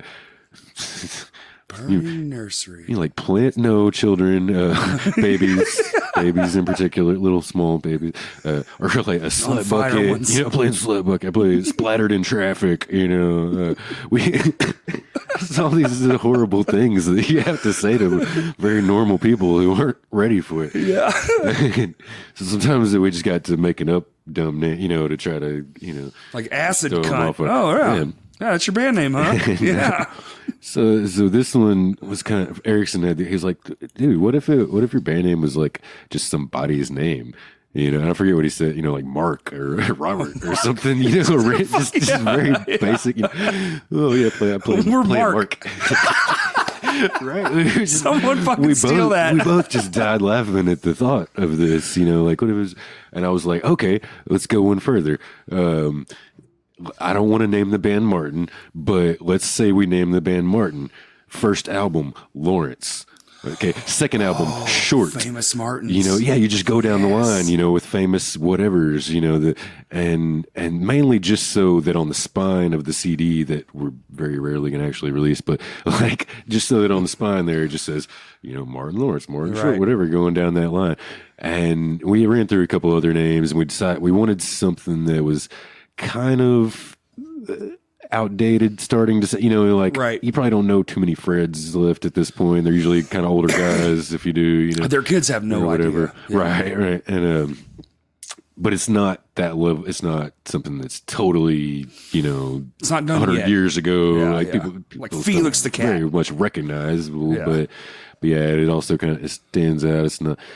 Anyway, we thought that was. Kind of a good one, and immediately realized like, oh, there's like 12 albums built into this right off the bat, So we start running down the list, and it's been so fun because it helps me to create it in the sense that I don't have that much to talk about anymore. What I do have to talk about, I feel like I'm getting rid of a lot of my acoustic stuff because that's all the emotional, depressed, what was me stuff, and all that, teen angst and everything is long gone. The politics are there, but I don't give a shit about that. I don't want to talk about it. I give a shit. I don't want to sing about that stuff. So, this was just kind of like, let's have fun and spit out a whole bunch of EPs, not put too much thought into any of them, So ideally we were going to crank out about 3 EPs within the first like year and a half or so. I think I'm kind of hitting that mark right now, and I'm still struggling to get the second one out. But that was we were like, the only way this joke's going to really land is if we just show up out of nowhere, and we've got all this merch that you know, that the artwork is all tying it together, you know, like people, and everybody was, I'm sure everybody was thinking, even people that know me and just didn't realize I was in the band, you know, were probably seeing it on flyers and stuff and thinking like, what the hell is Fred, you know? And like, everyone I know that doesn't know, when you say Fred, they're go, who the fuck names their band what Fred? kind of jackass comes up with that, right? We're those jackasses. Yeah, dude. And it works so well, man. That's why I fucking love what you've done with this thing. Well, and hey, Lame Johnny is really nice too. That invokes so many images, you know. But you know, it's some guy's name, you know, with a slight description. It was a nickname, and like, I don't know. I think that's like we were talking about too. It's just what's that next thing we can do to you know, just to mix it up a little bit. And plus, when you immediately go in with some concepts in mind, right? It's like, oh, there's all my lyrics right there, you know. And now I get to sit around and watch the Flintstones, you know, dude, the and Flintstone watch Fred's so we put out the Flintstone EP. It's up Spotify, everywhere else right now. Go check it out. It's probably kind of hard to find. There's an amazing amount of material about Fred Flintstone on Spotify or other joke albums and things like that, or maybe some soundtracks. I don't know. But yeah, search for it. You'll find it. It's the stoner doomy sludge one.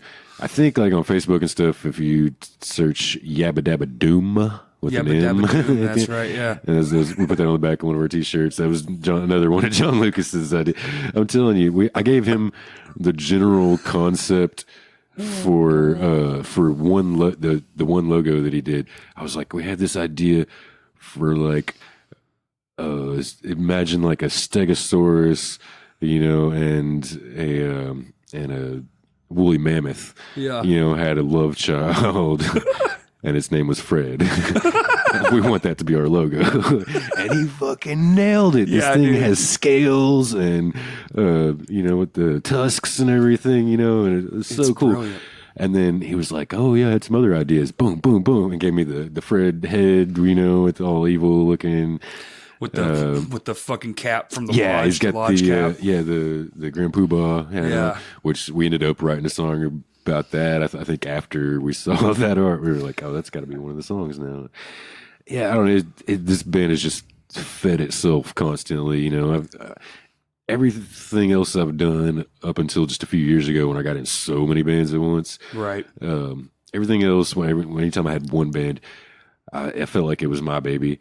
And then I had some friends that were helping me out on it. Right. But I think they even all kind of knew that, you know, like, I was going to have the main say in how things went. I was basically writing. Yeah, you're the dude. You know, it was like I had a very specific, you know, goal. And even though that was a terrible idea because everyone else had way better ideas than, you know, I should have been more open to, you know, and trying to work. But I think that's the way it just happens a lot of times. You've always got somebody that's going to push a little bit harder. And that makes the band go. You know, everybody else keeps it, you know, everybody helps and does their parts and stuff, you know, but you got to have that somebody that's pushing. It's like you're the guy with all the gusto. It's like, if you guys just help me help you. Right. When I ask, please just do it, and then we'll get there together. Yeah, I will gladly do all the rest of the crap, and because I don't trust you. Sorry. It is really what I'm saying is I'm better than you, and fuck everything. I'd like to do it all myself, but I only have these 2 arms and 2 legs. No. No, I'm finally getting a lot better at just playing the part and being part of a team. Yeah. And it's really helped to playing with a lot of musicians who are way better than me, and where you have no choice but to, like, just, you know, I'm trying to keep up. I know that feeling, dude. Just trying to keep up, you know, and trying, like, hoping y'all don't fire me before, or I'm just like looking over my shoulder for a better bass player that might be sneaking up. You know? Yeah. Like, do y'all not notice how bad I am? That's how I always felt with Abandon the Artifice. Those dudes are just ridiculous. What's going on with the band, dude? So ATA it's been like, we never called it an official hiatus, but it just kind of got so, and it was dumb because we kept on. We were practicing every week.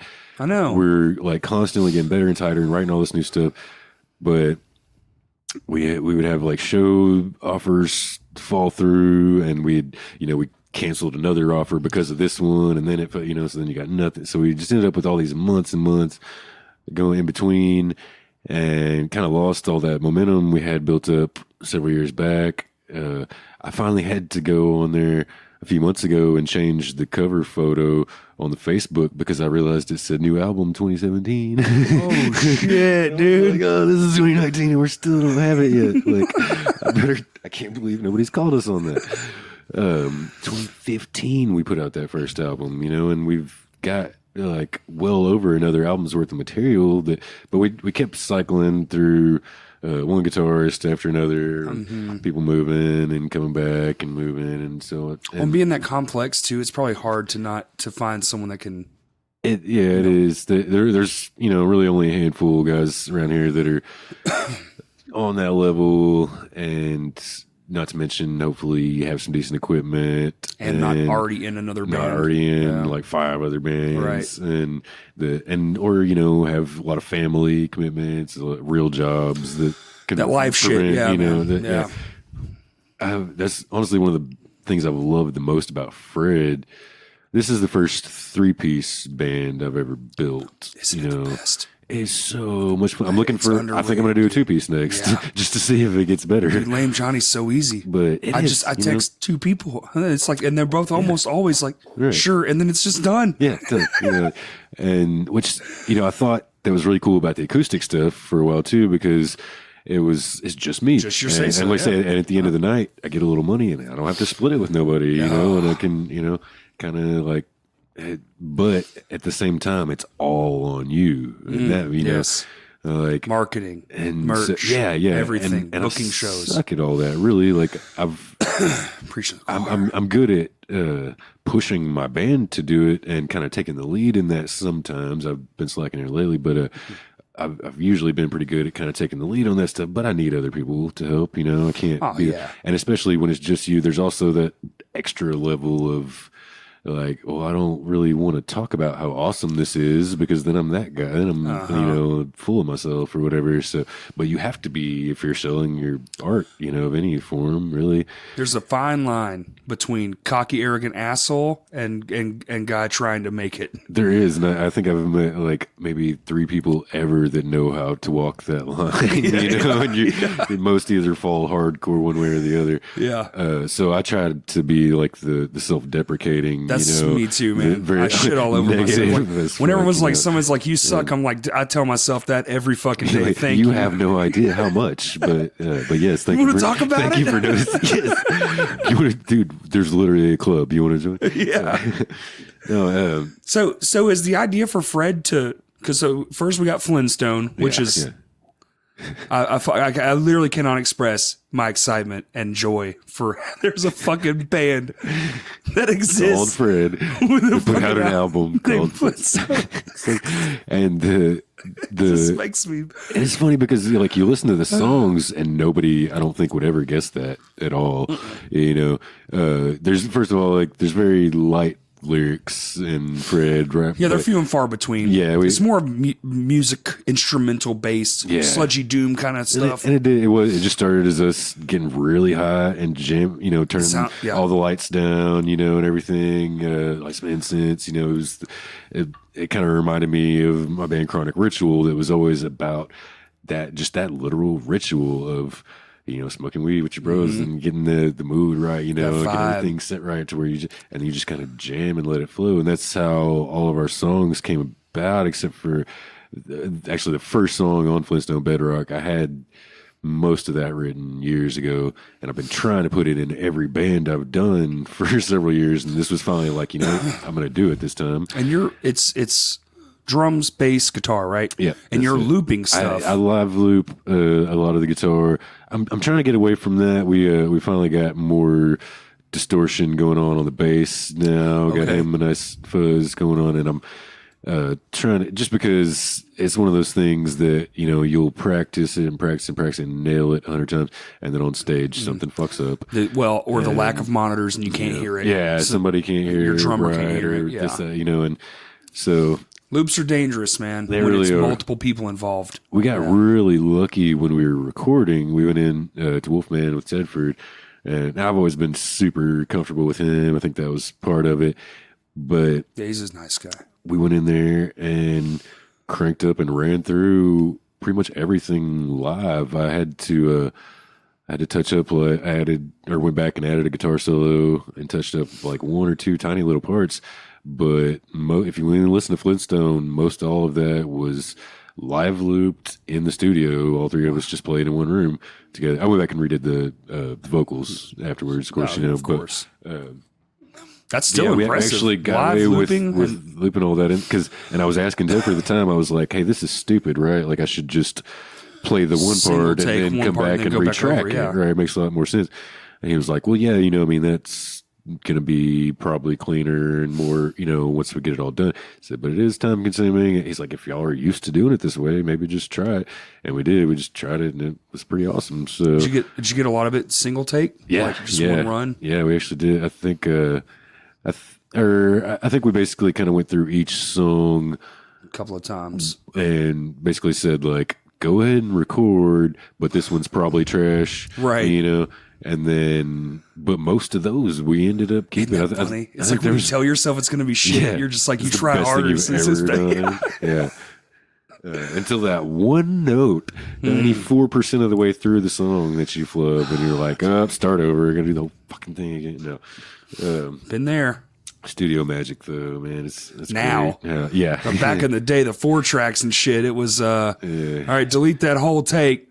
Yeah, I missed out a lot of that time. I wasn't, didn't have the capability myself or even full bands to, try to record with. By the time you were making records, computers were it. Yeah, everybody's already on Pro Tools and stuff, so I was just like, but I've always been that guy that I don't really feel like I have a good ear for music, and that sounds dumb to say for somebody who's revolved his whole life around music, but I really heavily rely on my friends and sound guys and everyone to help me rein in my tone and make sure, volume levels are okay and everything. Cause I just never, I feel like I can hear it when another band is nailing it, when they're perfect. And so I start studying all their settings and what they did here and there, what pedals, everything they got. But then when I hook up to my rig, I'm just like really never happy with the way I sound. And I don't think I ever will be. That's just being a. I don't think anybody ever will be. You did it perfect, probably the same way. Exactly. I think we're all, our own worst critic in that sense. And I'm always moving my tone on my distortion pedal left and right. And I constantly watch these guys. Don't get me wrong, I got a pretty full pedal board now too.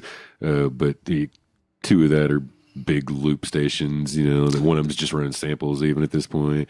Right. And I need to rearrange and make some room and stuff to add some more, of course. But I watch these guys like just constantly going through these boutique pedals and all these, just countless tube amps and new guitars, and I've always been that broke guy that I couldn't afford to do that if I wanted to. So, and then plus being left-handed on top of that, I don't get to play a lot of nice stuff. I don't. If I do, I got to special order it. So yeah. I think it kind of helps me in that sense that I'm not constantly chasing that tone because I can't afford to, you know what I mean? Can't afford to, and there's not a lot of gear for you to even buy, especially guitar-wise. Especially guitars, yeah. You got like 4. Right. Like Fender makes one, Schecter makes one. Yeah. Not fucking one for every model, just fucking one. Yeah. You can get a Telecaster. Going to Guitar Center is the most depressing thing for a left-handed person. That's why Hendrix just said fuck it and went upside down backwards, man. Oh, man. I'm going to sidetrack a little bit here, but I watched this guy the other night on PBS. It was from Arkansas. They would never say his freaking name. It was killing me. It was an older black man. He's playing the blues. He's in a wheelchair. I feel like it's one of the guys I see at Whitewater regularly, but it wasn't because I would have recognized him. Anyway, a little 3-piece band. This guy was playing with a butter knife. Yes. Okay. You know what I'm talking about? You got to talk to Sean Hood. He knows exactly who that guy is because I asked him about the same fucking guy. Dude. So good, right? He plays on top of the fretboard and then he's just picking with his thumbnail that's all gnarly looking. Yeah, dude. You got to ask Sean, dude. Next time. We got to find out who this guy is. He's fantastic. But yeah, he was a lefty that was playing and he didn't even restring it. He just took the right-handed guitar and flipped it over, so he's got thick string on the bottom, which kind of worked out cool with his weird butter knife slide. Is it? No. There he is. Was it Cedale? Cedale Davis. See, okay. Now, yeah, he does play whiteboard a lot too. That like maybe it was old footage or something. Probably was. That There I was a seeing on documentary PBS made about him. because he didn't. I didn't recognize him but I've seen him at Whiteboard before. No. Yeah. Okay, well, yeah, I guess it was Cedale. That makes sense too. This whole set, and sure enough, yeah, there he is talking about the butter knife. Sorry, we're Wikipediaing over here. As we oh shit, he died. Make sure we're not lying. Oh, I thought I'd heard about that. It says right here, dies at 91. Is it 2017? His hands constricted by polio. Mr. Davis used a knife in Pine Bluff, Arkansas. Damn. Anyway, well, rest in peace, CL. He was amazing. But it was shit. You watch guys like that, and yes, and it's just like, well, fuck any problem I've ever had. yeah.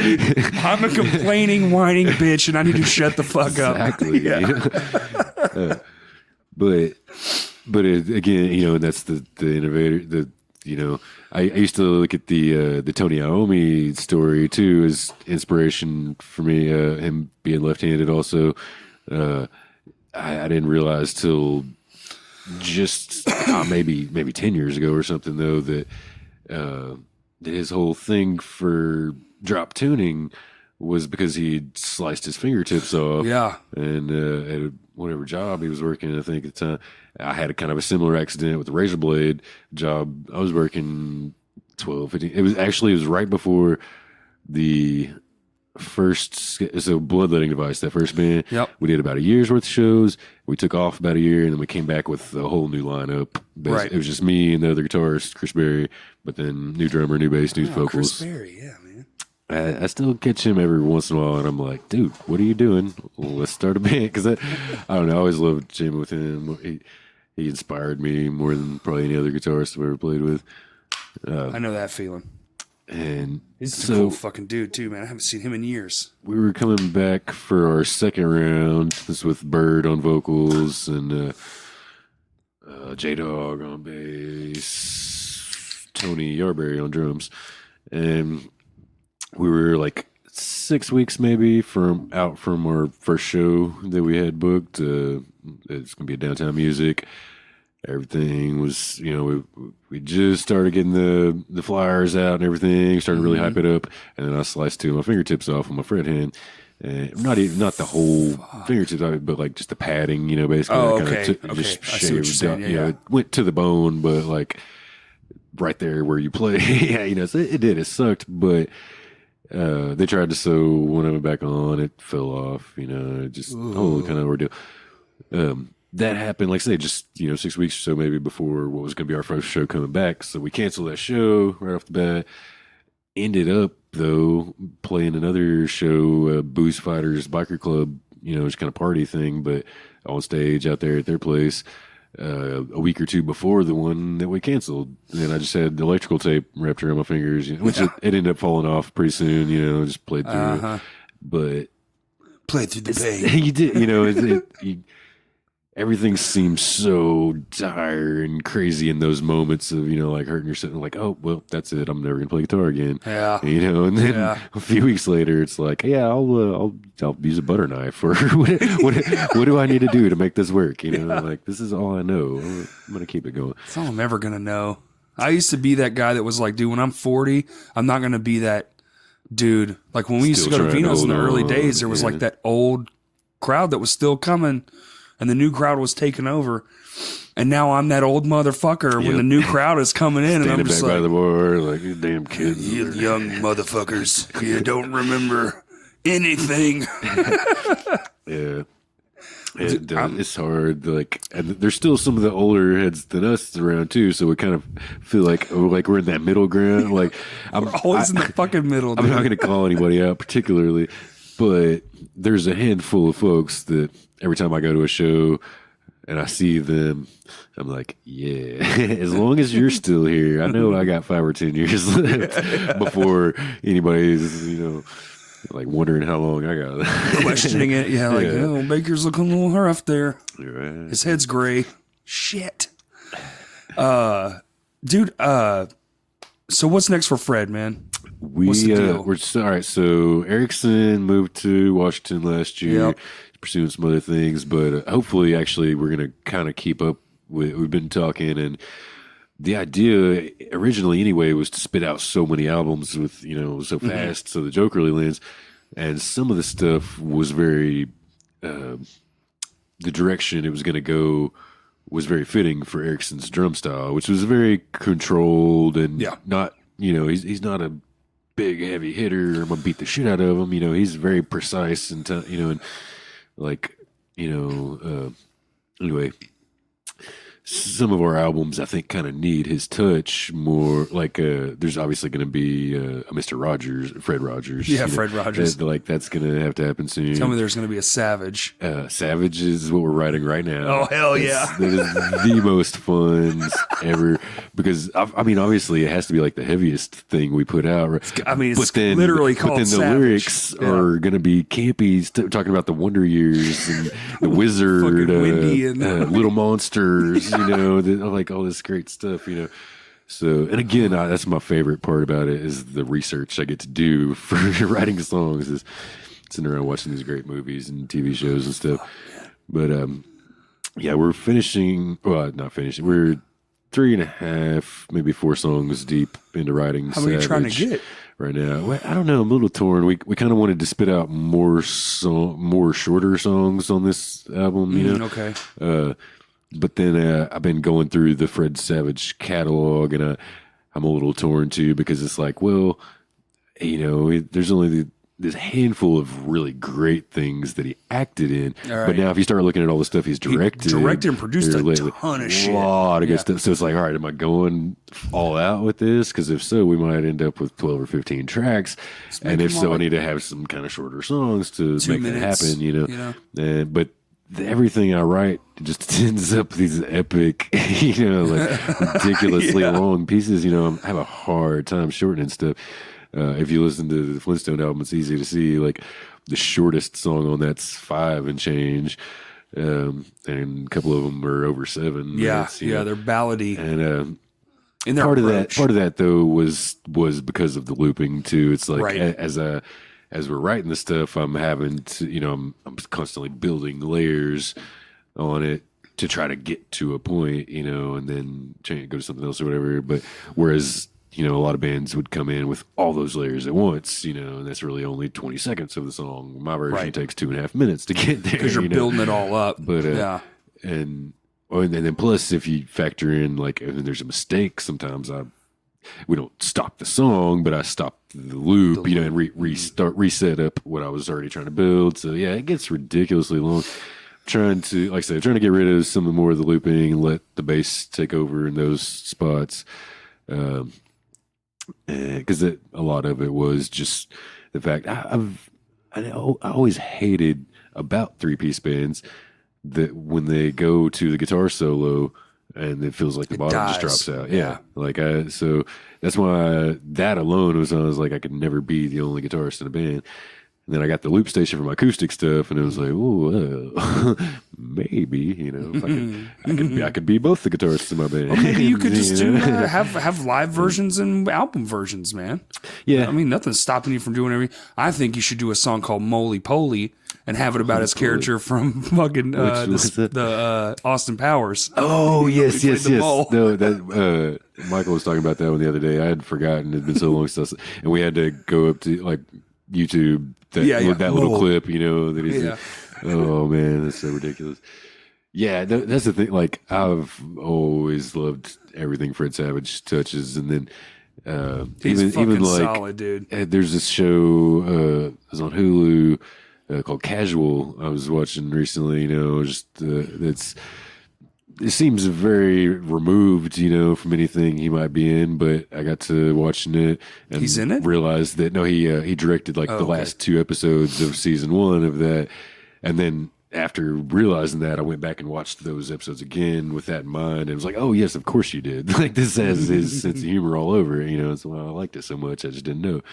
So yeah, I started Googling that and I'm like, man, there's like, I'm going to have to narrow it down at some point, and I'm going to have to, plus, we haven't officially announced it yet, but we're doing a Black Sabbath tribute compilation thing for the Tomorrow's Dream radio show for our anniversary coming up. It'll be later this year, or early next year, probably on the release. Fuck yeah, dude. But it keeps on spiraling. It's going to have to be a double cassette now. Really? Yeah, because we approached a handful of bands about it, and a couple of them even that were like, hey, you probably don't have time for this, you probably don't care about this or whatever, but we're doing this thing. Everybody said yes immediately. And then once we started announcing that it was going to happen, other bands are like, hey, well, I want to do this too, So you have a bunch of locals covering Black Sabbath songs? Yeah. And we're doing everything. Like some of them are even going to get into the Heaven and Hell area. Are they going to stuff. do like their own version, or are these direct? Maybe both. Maybe. Yeah, I'm kind of curious to see how that plays out. I think there'll be a handful of them that take it into something completely different. I think a lot of. I mean, Black Sabbath's heavy as balls. So like, if you're trying to make it heavier, good luck. You can make it different, maybe. And I'm hoping some bands are going to do style. That here and there. I'm kind of torn as to what we're going to do because I've always been like, it has to be one or the other. It has to like almost reinvent the wheel and like completely make it your own new thing. Yeah. Or it has to be done perfectly to a T the way they did it. Right. Covers are weird, man. Don't 5 gram meth lunch me over here with, Bad Company. That's their name, right? Isn't that their name? What's the name? You know what I mean? Ivan the terrible drywall puncher monster boy. I get so angry when I just look at a picture of those guys. No doubt, dude. I just want to beat my stepdad's ass or something. All right, Kyle. Holy fucking shit. So dude. I definitely don't want to do that, right? Well, for Fred, man. And that was the thing. Like Fred wasn't even going to do this because we've done 2 of the compilations so far, and I was like, we should kind of step back. I don't want this to be like my pet project, because I do the radio show. But so I was going to let this one be just other bands, but then it started spiraling out to that point where like, well, shit. Now we only need like 2 or 3 more bands to make it a double cassette. So I was like, all right. And then I started thinking, I was like, well, what song would Fred do?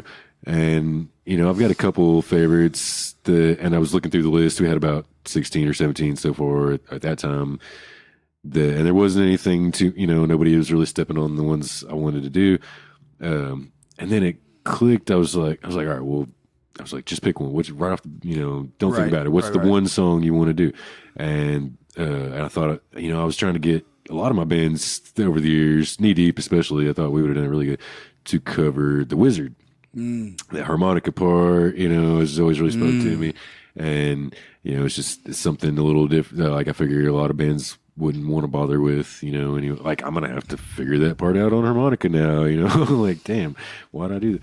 But then it clicked. Loop it, baby. Then it Put clicked. That shit in your samples. I just got to do it once. That's all. I just got to do it once. And then it clicked, and I was like, hey, dumbass, you're writing an album about Fred Savage right now. There's a Fred Savage movie called The Wizard that you already had to write a song of. Like, boom, 2 birds, 1 stone. Done. Damn, dude, cross the road, drop the album at the same time. Yes, right. And then, like, it could be, we could just do it, release it as a single for Spotify and whatever.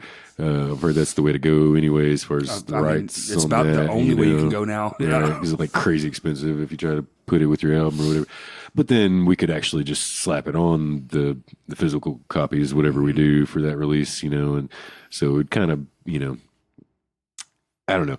I keep looking for, especially as we're doing covers and things, it's like, well, that breaks the Fred thing that we're trying to do. So how do I keep it kind of involved in that? That was my idea for that.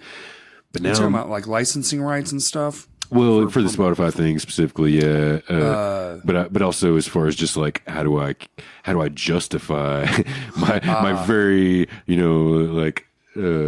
sacred concept band called Fred? How do I justify doing something that's not Fred related when it was like that's the formula? Right. I'm such a stickler for my own stupid rules that Isn't this nobody else cares about. Yeah, same.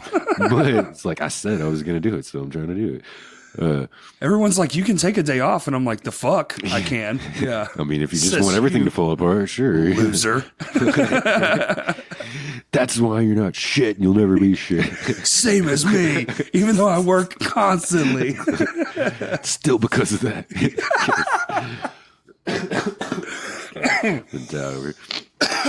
Oh, shit, man. But now I'm really torn, only because I kind of want to just write the song "The Wizard" because that was such a great movie. The Power Glove, you know what I mean? Oh yeah, like, dude. Yeah, like that broke dude, boundaries. Fred Savage was fucking at the huge time. when we were children. You know, and not to mention Jenny Lewis was in that one with him, and I was gonna try to work her into a lot of the theme of it, just because I love her musical career so much. You know, it's cool to have that tie in there. You know, I think she did a lot of videos with some of my other favorite bands and stuff too. So I don't know, kind of torn now. Probably have to still write The Wizard, but then also cover The Wizard and just let that be for the tape. There's so much things I want to do. It's been and Yeah. it's so little time, but not really. If I just put we practically or typically practice, let's say twice a week, so it's really twice a week. it's been really good. Like this Wow. is the first band in a long time I that's envy done that so much. Well, and that's the only reason we made so many moves so fast, you know, and at least did spit out the first album really fast. Yeah. And kind of popped up on the scene. Dude, y'all had that first album like right after that show we played with you guys. I mean, that was the original goal was like for our first show, boom, CDs, merch, whole spread, you know, like the scrims up on the stage, Right. lights, you know, we wanted like this big, to just pop out of nowhere and look like we've been doing it forever, you know, and plus we also the first time we played, it was just like, we're Fred Yeah. from around here, you know, so that kind of just clicked that like, If you look out the window from that apartment right over there. yeah, that's my spot. From that moment, it just kind of clicked that, you know, we are Fred. I'm Fred Baker. That's Fred Moore, Fred Skinner. Right. Fred Skinner left. Now we got Fred Martinez in on the drums, you know. Fred Hardy is How's he doing? been joining us recently. Yeah. How's the new guys? And Mario's been doing great. He's staying real busy. This is, I think, his fifth band currently now. Holy fuck. But like one of them's, you know, mostly just studio type stuff, and Okay. other, you know, you always got those one or two that don't do as much Yeah. as the others, you know. Well, if they but all did stuff, you'd be dead. I can't believe he at all pulls off twice a week still with us anymore, you know. And I keep telling him like, if you want to pick a day, feel free, you know, like we can do other stuff on the other day. You know, I'm not going to be. My feelings hurt if you can't make it twice a week. Business day, man. We used to do that shit. We had one day. We'd do 3 days a week, two practices and one business. That's smart. Right We there. work out all the bullshit. Yeah, What are we going to post this week? What are we going to, like, let's talk about shirts. Let's talk about X. Oh, that's really smart because that kills half of every practice. You know, if you don't set aside a time for it like that, you know. And then you start smoking a blunt, and there goes the other half of practice. Like, oh. Then all of a sudden, we're talking about the Martians, man. Right. But And George Washington was an alien. this is everything about Fred has seemed like really fast, but really lo-fi too, and really just, you know, let's make this as simple as we can. Let's make this as like, even down to the artwork and stuff, and when like the CDs. You know, we released this CD, and I'm thinking about it as we're doing it. I'm like, nobody listens to CDs anymore. Nobody gives a shit about this. Why am I wasting, you know, this money? And of course, I'm screen printing a lot of it, so you know, I'm getting away cheaper than a lot of folks would or whatever. But CT told me the other day he was talking about me to someone else, basically that somebody else had asked him. Kind of that same, you know, like, what should I do? Because nobody wants CDs, right? You know what it like, and he pulled out the Fred CD, you know, and he was like, look, I bought 2 of these. He said, you know why? And then he opened it up and he pulled out the liner notes. Right. And I, you know, so I took this, that was the one thing I didn't screen print in there was the liner notes, but I digitally printed them out on paper where it kind of looked like a rock background. And then I burned the edges of the paper, you know, by hand and like putting it out. And like, I got huge blisters on my hands from this, but I sat there and did that for all the CDs. to make these stone tablet looking liner notes, you know, or it looks like you pull a rock out of the album and there's our lyrics and they're chiseled into it and everything, you know. And that was what it was. That was what CT loved so much. And plus the fact it's like a cardboard case that I screen printed on, you know, and everything. And I think that's the best I can do personally to add to, you know, sales. Hopefully that some of us will still get from all this, is just try to make it cool. What can we, you know, what kind of cool cover can we put this tape in? What kind of cool, you know, an idea we had was so basically you put the album out for stream, which is essentially for an underground band, that means free. Yeah. We did all this motherfucking work. Here's some free shit. Please share it. Our idea was to, instead of printing like a vinyl, because, you know, the first run's like fucking $2-3 grand. Ridiculous. Because they have to make the master press. Yeah. Now the next run's only a few $100s, but, you know, if you even make it that far. If you even make a second press, that's the deal. So our idea was, all right, let's make this fucking record. Let's put it out. We'll put it out on everything streaming, because that's all you got. Yeah. It's free. Yeah. But on the turn to sell, we'll make a poster that is the album art, and then if you flip it on the back, it's like a 8 or a 10 by 10 or a 12 by like a square, and it'll have all your liner notes, song titles, everything. So you're buying the artwork separately from getting the album streamed for nothing. That's perfect, because that's all, you know, that it's that tangible thing like you're talking about earlier, having something in your hands, especially if you can, like, while you're listening to, that used to be the biggest thing for me when I'd go buy a new CD, you know, Hastings or whatever. Fuck, you know, the CD. You put it in, but you're looking out. at, you know, you're reading through the liner, reading through the lyrics as you're listening to it, reading through all their thank yous and their, you know, where did you record this? Where are y'all from? Even, you know, of course now all that stuff's, you know, digitally out there, but it's not the same when you're sitting there holding it in your hands, and especially now when you go that extra level and you're like, oh, this wasn't a big digital, you know, computer and a machine that slapped this together. Like some guy hand pushed the ink through the screen onto this, but you know, like it does, it gives it that little extra special something. I've been trying. There's a nuance to it, man, that we just, as people, I think even the younger generations too, they want that tangible thing. Yeah. Regardless of what it is. Yeah. Like if the music's free, okay, that's fine.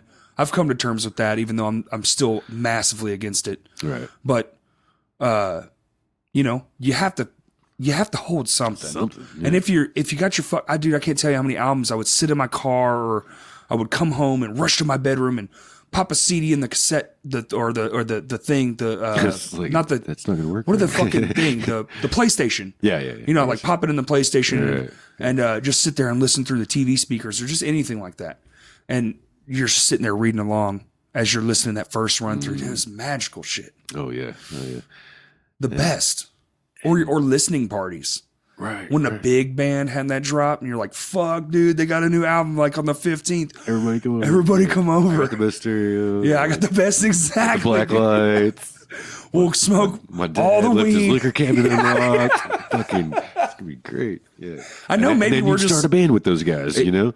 And I literally fucking did that. Yeah. It's, you know, I miss that connection, and I hope we can just like bring it back. I feel like kids want it too. You know, it's not their fault. They grew up, everything's digital. All they ever had was an iPod. You know, it's just all they know. You know, I think probably their excitement is what's helping, you know, reignite all this and making the younger bands be like, okay, music is on a thing. Let's release grandpa albums or whatever, you know. Like, but that, because they want it. They want something they can hold on to, they can look at, and that everything seems so impermanent. Nah, I don't know if that's the word I'm looking for. It feels like, dude, it's like my phrase is if the lights go off and it disappears, what's it really worth? Right.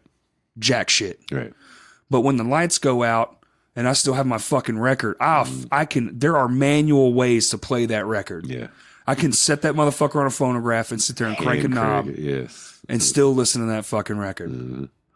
There's something very magical about that. You know, just the very basic technology that even allowed that in the first place. If you ever look at the really close up microscopic, like 10,000 zoomed in on a vinyl, it's the waveform groove. One single groove looks like a mountain range, and I never knew that. And then to think about this little needle, I still don't even know how it works. I don't understand it all. But this little needle's just bouncing back and forth, picking up left and right and left and right and left and right, and that makes the music that you hear. Like what, dude? And before that, it was made of wax. Yeah. It was engraved in real time by the artist, and then they would have to reproduce that wax cylinder and then sell those to people. Like what the fuck? We've come a long way. So far. But it didn't take, it's just amazing how simple and small everything was. And that's still what we're aiming at, was how can we make it smaller? How can we make it easier? How can we we did, but dude, we only went through literally 6 formats in the last 150 years. So I don't know what's next. I assume nothing. I assume we're at the pinnacle of whatever this consumption monster is. I feel like it's almost going to revert back to where you find new shit on streaming and you find the shit you like. You're like, damn, this band is great. Now I'm going to go buy their album because they're putting it out, because stores are closing left and right. Best Buys are going to be gone. All this, it's going to go down to this. I heard it on Spotify or Apple Music or Google Music, whatever. And then I sought them out online, and now I'm buying their shit directly from them. Right. Yeah. Right. And that's, that's probably the best thing, is just to use this technology that we have has got us to this point to really connect the fans and the bands and just cut everyone else out of the equation. Because, you saw what happened, when it became a record company in this or a business in that sense, it just steadily, pushed and pushed it, choked itself out, until there was nothing left. Nobody's going to pay, the ridiculous prices. So that's where you have us now. They're like, all right, fucking just take it for free. I don't even care anymore. I'm going to keep doing this. I want you to hear it anyway. Yeah, exactly. Fuck your money. I don't even care anymore. Dude, my thing is more now, as I get older and kind of you lose those dreams of grandeur as you're just oh, this is cool too. Man, just faces. I don't give a fuck about the other stuff. I just want people at the show. That's it. Exactly. That's all I give 2 fucks. Because I'm really a performance artist. I'm not a musician. Yeah. I'm a performance artist. For my whole life, I've been doing silly shit, and that's the best way to do it. And people come out and watch. Yeah. I want more people to do that. Exactly. Personally. And that's probably why we only put out 1 record every 5 fucking years. It's always, massive, Yeah. You put a lot into it. You definitely put a lot into your live shows. Be it Lame Johnny, My Hands to War has always been. Speaking of which, did somebody really stage or crowd surf all the way to the bar, take a shot, and all the way back without touching the floor, dude? Good Lord, that is fantastic. That was Todd. Oh man, way to go, Todd! I'm drinking to you right now. That's it's stuff like that, that makes is going to keep hundreds of people coming out to those shows. Right. I sadly I haven't got to see Go for Gold yet, but I know they're kind of on that. They must be doing something right. Yeah, man. Because they've got that I've energy. seen them 3 times now, and it's just every time you're just what the fuck? This is madness. Yeah. Yeah, I've seen this. Being in this as long as I have, I've seen it a couple of times. Right. But it's still what 3? Yeah. So they're doing something. They're on their own path, man, and it is whatever the fuck they're doing. Just don't stop, because it's sky's the fucking limit. Hell yeah. But dude, I think we got to be somewhere soon. It's 4:16. You want to wrap this bitch up? For sure, man. I had a blast. So thank you for having me up, dude. Literally anytime. I want to get all of Fred in here. Yeah. Because I go way back with Michael too, dude, and just sorry, fucking loogie, but I feel like that conversation with the whole band would be phenomenal. Yeah, blessed. And I haven't had a big podcast in a while. We should do a big party. We should just do a whole Fred Fredisode or something. So call it something ridiculous. Oh yeah. Okay. I'm gonna bring T-shirts and everything. We'll make a whole party out of it. Promote everything, because I know you're a busy man. You have your T-shirts, you have your 2 bands. Yeah, check us out at Moore Brothers Printing Company. That's on Facebook and Instagram and everything. Or we are downtown North Little Rock, 8th and Main, and Argenta there. And let's see, Abandon the Artifice. We actually... this is going up like Tuesday. I think by the time we air this, it will be officially announced that day. Even Rivers and Nile will be here in August. Vino's, I think it's August 18th. Are y'all playing? Abandon the Artifice will be opening that show. And yes, thank God, dude. We had another one for June or July that just fell through, and it was that deal where we had canceled another show to get on that one, and then Jared's about to be moving soon too. He's going to Fayetteville with Deep Sequence. So Abandon the Artifice is probably going to be that band that plays about once a year here on out. We'll just get nothing together wrong with that, dude. My Handsome Word does 4. We're so tight now as a unit that's all we really need is to get together like once or twice beforehand, and we're gonna put on a great show, dude. And do that one big show a year. Dude, it's the best. And that way we're not burning nobody out on it. But August, huh? So that'll be August 18th, I believe. Rivers Nile, Lorna Shore, and at Vino's? Yeah, and what was the other one? Brand of Silence, Brand of Suffocation, something really heavy. I just checked them out the other day. So big one coming up for ATA. Fred we're going down to Texarkana in a couple weeks, playing 21st or 22nd, or whatever that Saturday is.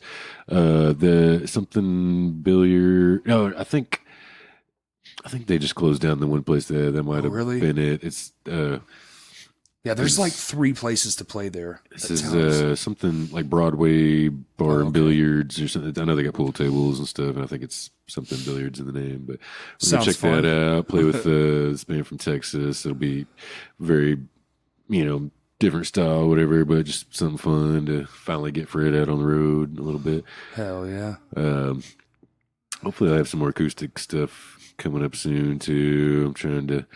I'm actually kind of, now that Abandon the Artifice is probably going to slow down a little bit, I'm thinking I want to look for one more band on bass, most likely, just because that'll be, feeds the easier. Just to really help beast. somebody else. It's kind of that level of like, who needs me? I don't necessarily want to do anything else, but I feel like somebody probably needs it. So let me, go get that band started. I've been helping CT a lot since we've been doing the radio show together last year. So I've been trying to help him. What is it, KBF? 88.3 FM. That's I guess I should be plugging that too. Dude. Tomorrow's Dream is the name of our radio show. It's from noon to 2 on Mondays. 88.3 FM. You can stream it live. We don't have it set up as like a podcast or anything, but you can stream live from kbf.org. And I've been kind of just working with him on putting bands together, locals for all these touring acts that he's got coming through and stuff. Right. And it's hard. It's so much harder than I realized. Looking at it from a wider perspective than just booking shows for your own band, your own few bands even. It's like, okay, try to book, 20 shows this month and find locals for all of them that kind of make sense. Dude, it's not like when we were in high school, man. And who can do it, even because this band has 2 dishwashers that can never get off work or what, there's always something. So, and I feel like there's just less bands right now. It really does seem that way, and so that's kind of behind that. It's like, well, I feel like I should probably start about 2 more just to keep things. Me and some friends just started a jazz trio. Really? Just for extra money to play lobbies and shit. There you go. So that's what I really need to do is get that cover band that'll pay for all the rest of my crap. Money, baby. Yes. Go play. The motherfuckers get all the money and they don't do shit but play other people's songs. Mario, offense taken. Current drummer. Yes, yeah. Fuck all of you. Mario, current drummer for Fred. He works sound at Midtown, and so he's inundated with that crap all night, every night. And it's got to be hard, you know, when you just watching those guys come in and make the $1,500, $5,000, even some nights, you know what I mean? And for playing shit and not even doing it well. That's what I'm saying. You know? That's what I'm saying, dude. And then to put all of your money in your gas tank to drive across town for practice. I swear to God, something dude. that's never going to make a single dime. Yeah, we played 19 shows. We made $83. Woo! One cover set, dude. We already we've gotten. I think it's up to 6 now. We're trying to shoot for 4 hours, 2 blocks of 2 hours, or 4 1-hour blocks of songs. We got 6 in the bag, and we're taking top 40 stuff and just jazzing it up, Right? Yeah. and or basically slowing it down and adding a 3 beat, and just it's pretty simple, really. But we already have a thing. Fun, it's like a paying gig. yeah. We're not even there yet. It's already booked. Just waiting on you. Yeah. So what the fuck? Apparently, there's a large market for jazz acts or general cover. It's really, dude. We're a background whatever. music band. Yeah. Those man. We don't even have a name yet. That's how new it is. Yeah. But you get a paycheck waiting on you as soon as you go pick it up. Man, ain't that some shit? As excited as I am, it actually is conflicting because I'm like, that was too easy. Yeah. I've been working for X amount of years with all my other stuff, and it never was that easy. I had a kind of similar situation last year, I think it was, maybe the year before. Definitely the year before. My friend's mother had asked me to, which I love this woman to death, Susan Gonzalez. She lives down in Hot Springs. I stay with her every time I go down there for a show or something. She's actually just right down the street from Low Key Arts. Oh, hell yeah. Really nice house down there. She had me come down and play for her church. She speaks, I guess she's the pastor, whatever you would call it. They're real hippies, it's all about Jesus' love rather than the fire and brimstone end of it. Right. But real small congregation, looks like a house, you walk in. And I was basically filling in for this girl who was out sick for a week or two, so I thought, and she sent me a handful of songs, and I like old hymnals and stuff anyway, that because I'm gonna make them sound creepy, right. But you can't say nothing because it's still your music. I'm talking about God. I'm doing your thing. I know it sounds dark. I know that's weird, but hey.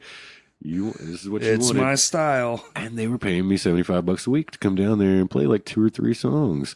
Wow. In a little, basically a living room, with a handful of friends, like cool.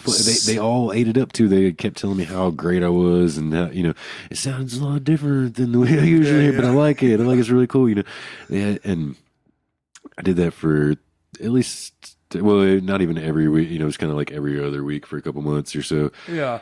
And wasn't even expecting money this time. I was just trying to help a friend out, but go down there and they wrote me a little check for $75. I was like, hey, fucking taxing the church. Yeah.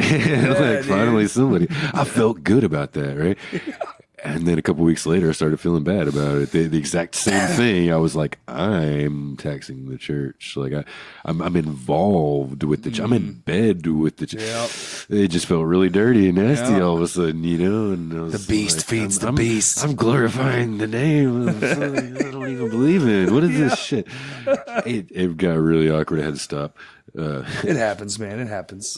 But I think that was my little brush with like that kind of a dilemma of like, can I really sell myself for this? I don't think so. Yeah, nah, not worth it. But then again, I don't know. Like, I do like jazz. You need a bass player? No. I wouldn't know. Come on, show up with an upright. Dude, I would fucking kill. My buddy Earl had an upright, man. I swear to God.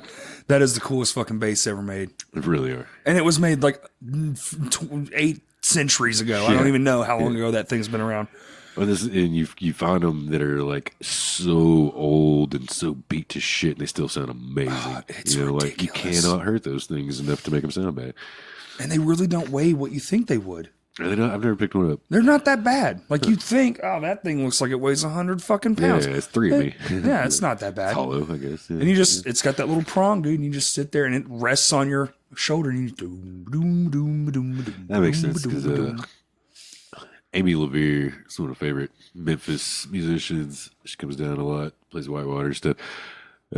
She got a band backing her up, but she plays upright bass and she's half of me. So, like, the bass plays her, it looks like sometimes, you know. So she swings it around, no problems. One of these days, give me a nice upright. And it's weird getting older, and I'm finally starting to gravitate towards, like, hollow body guitars and Fender amps and all this crap that I used to hate. Welcome to the club. Damn it. They sucked me in. Did I just get a hip replacement on the way in? What happened here? Does Fender do hips? My shit's a little fucking tweaked from all the metal I've been playing.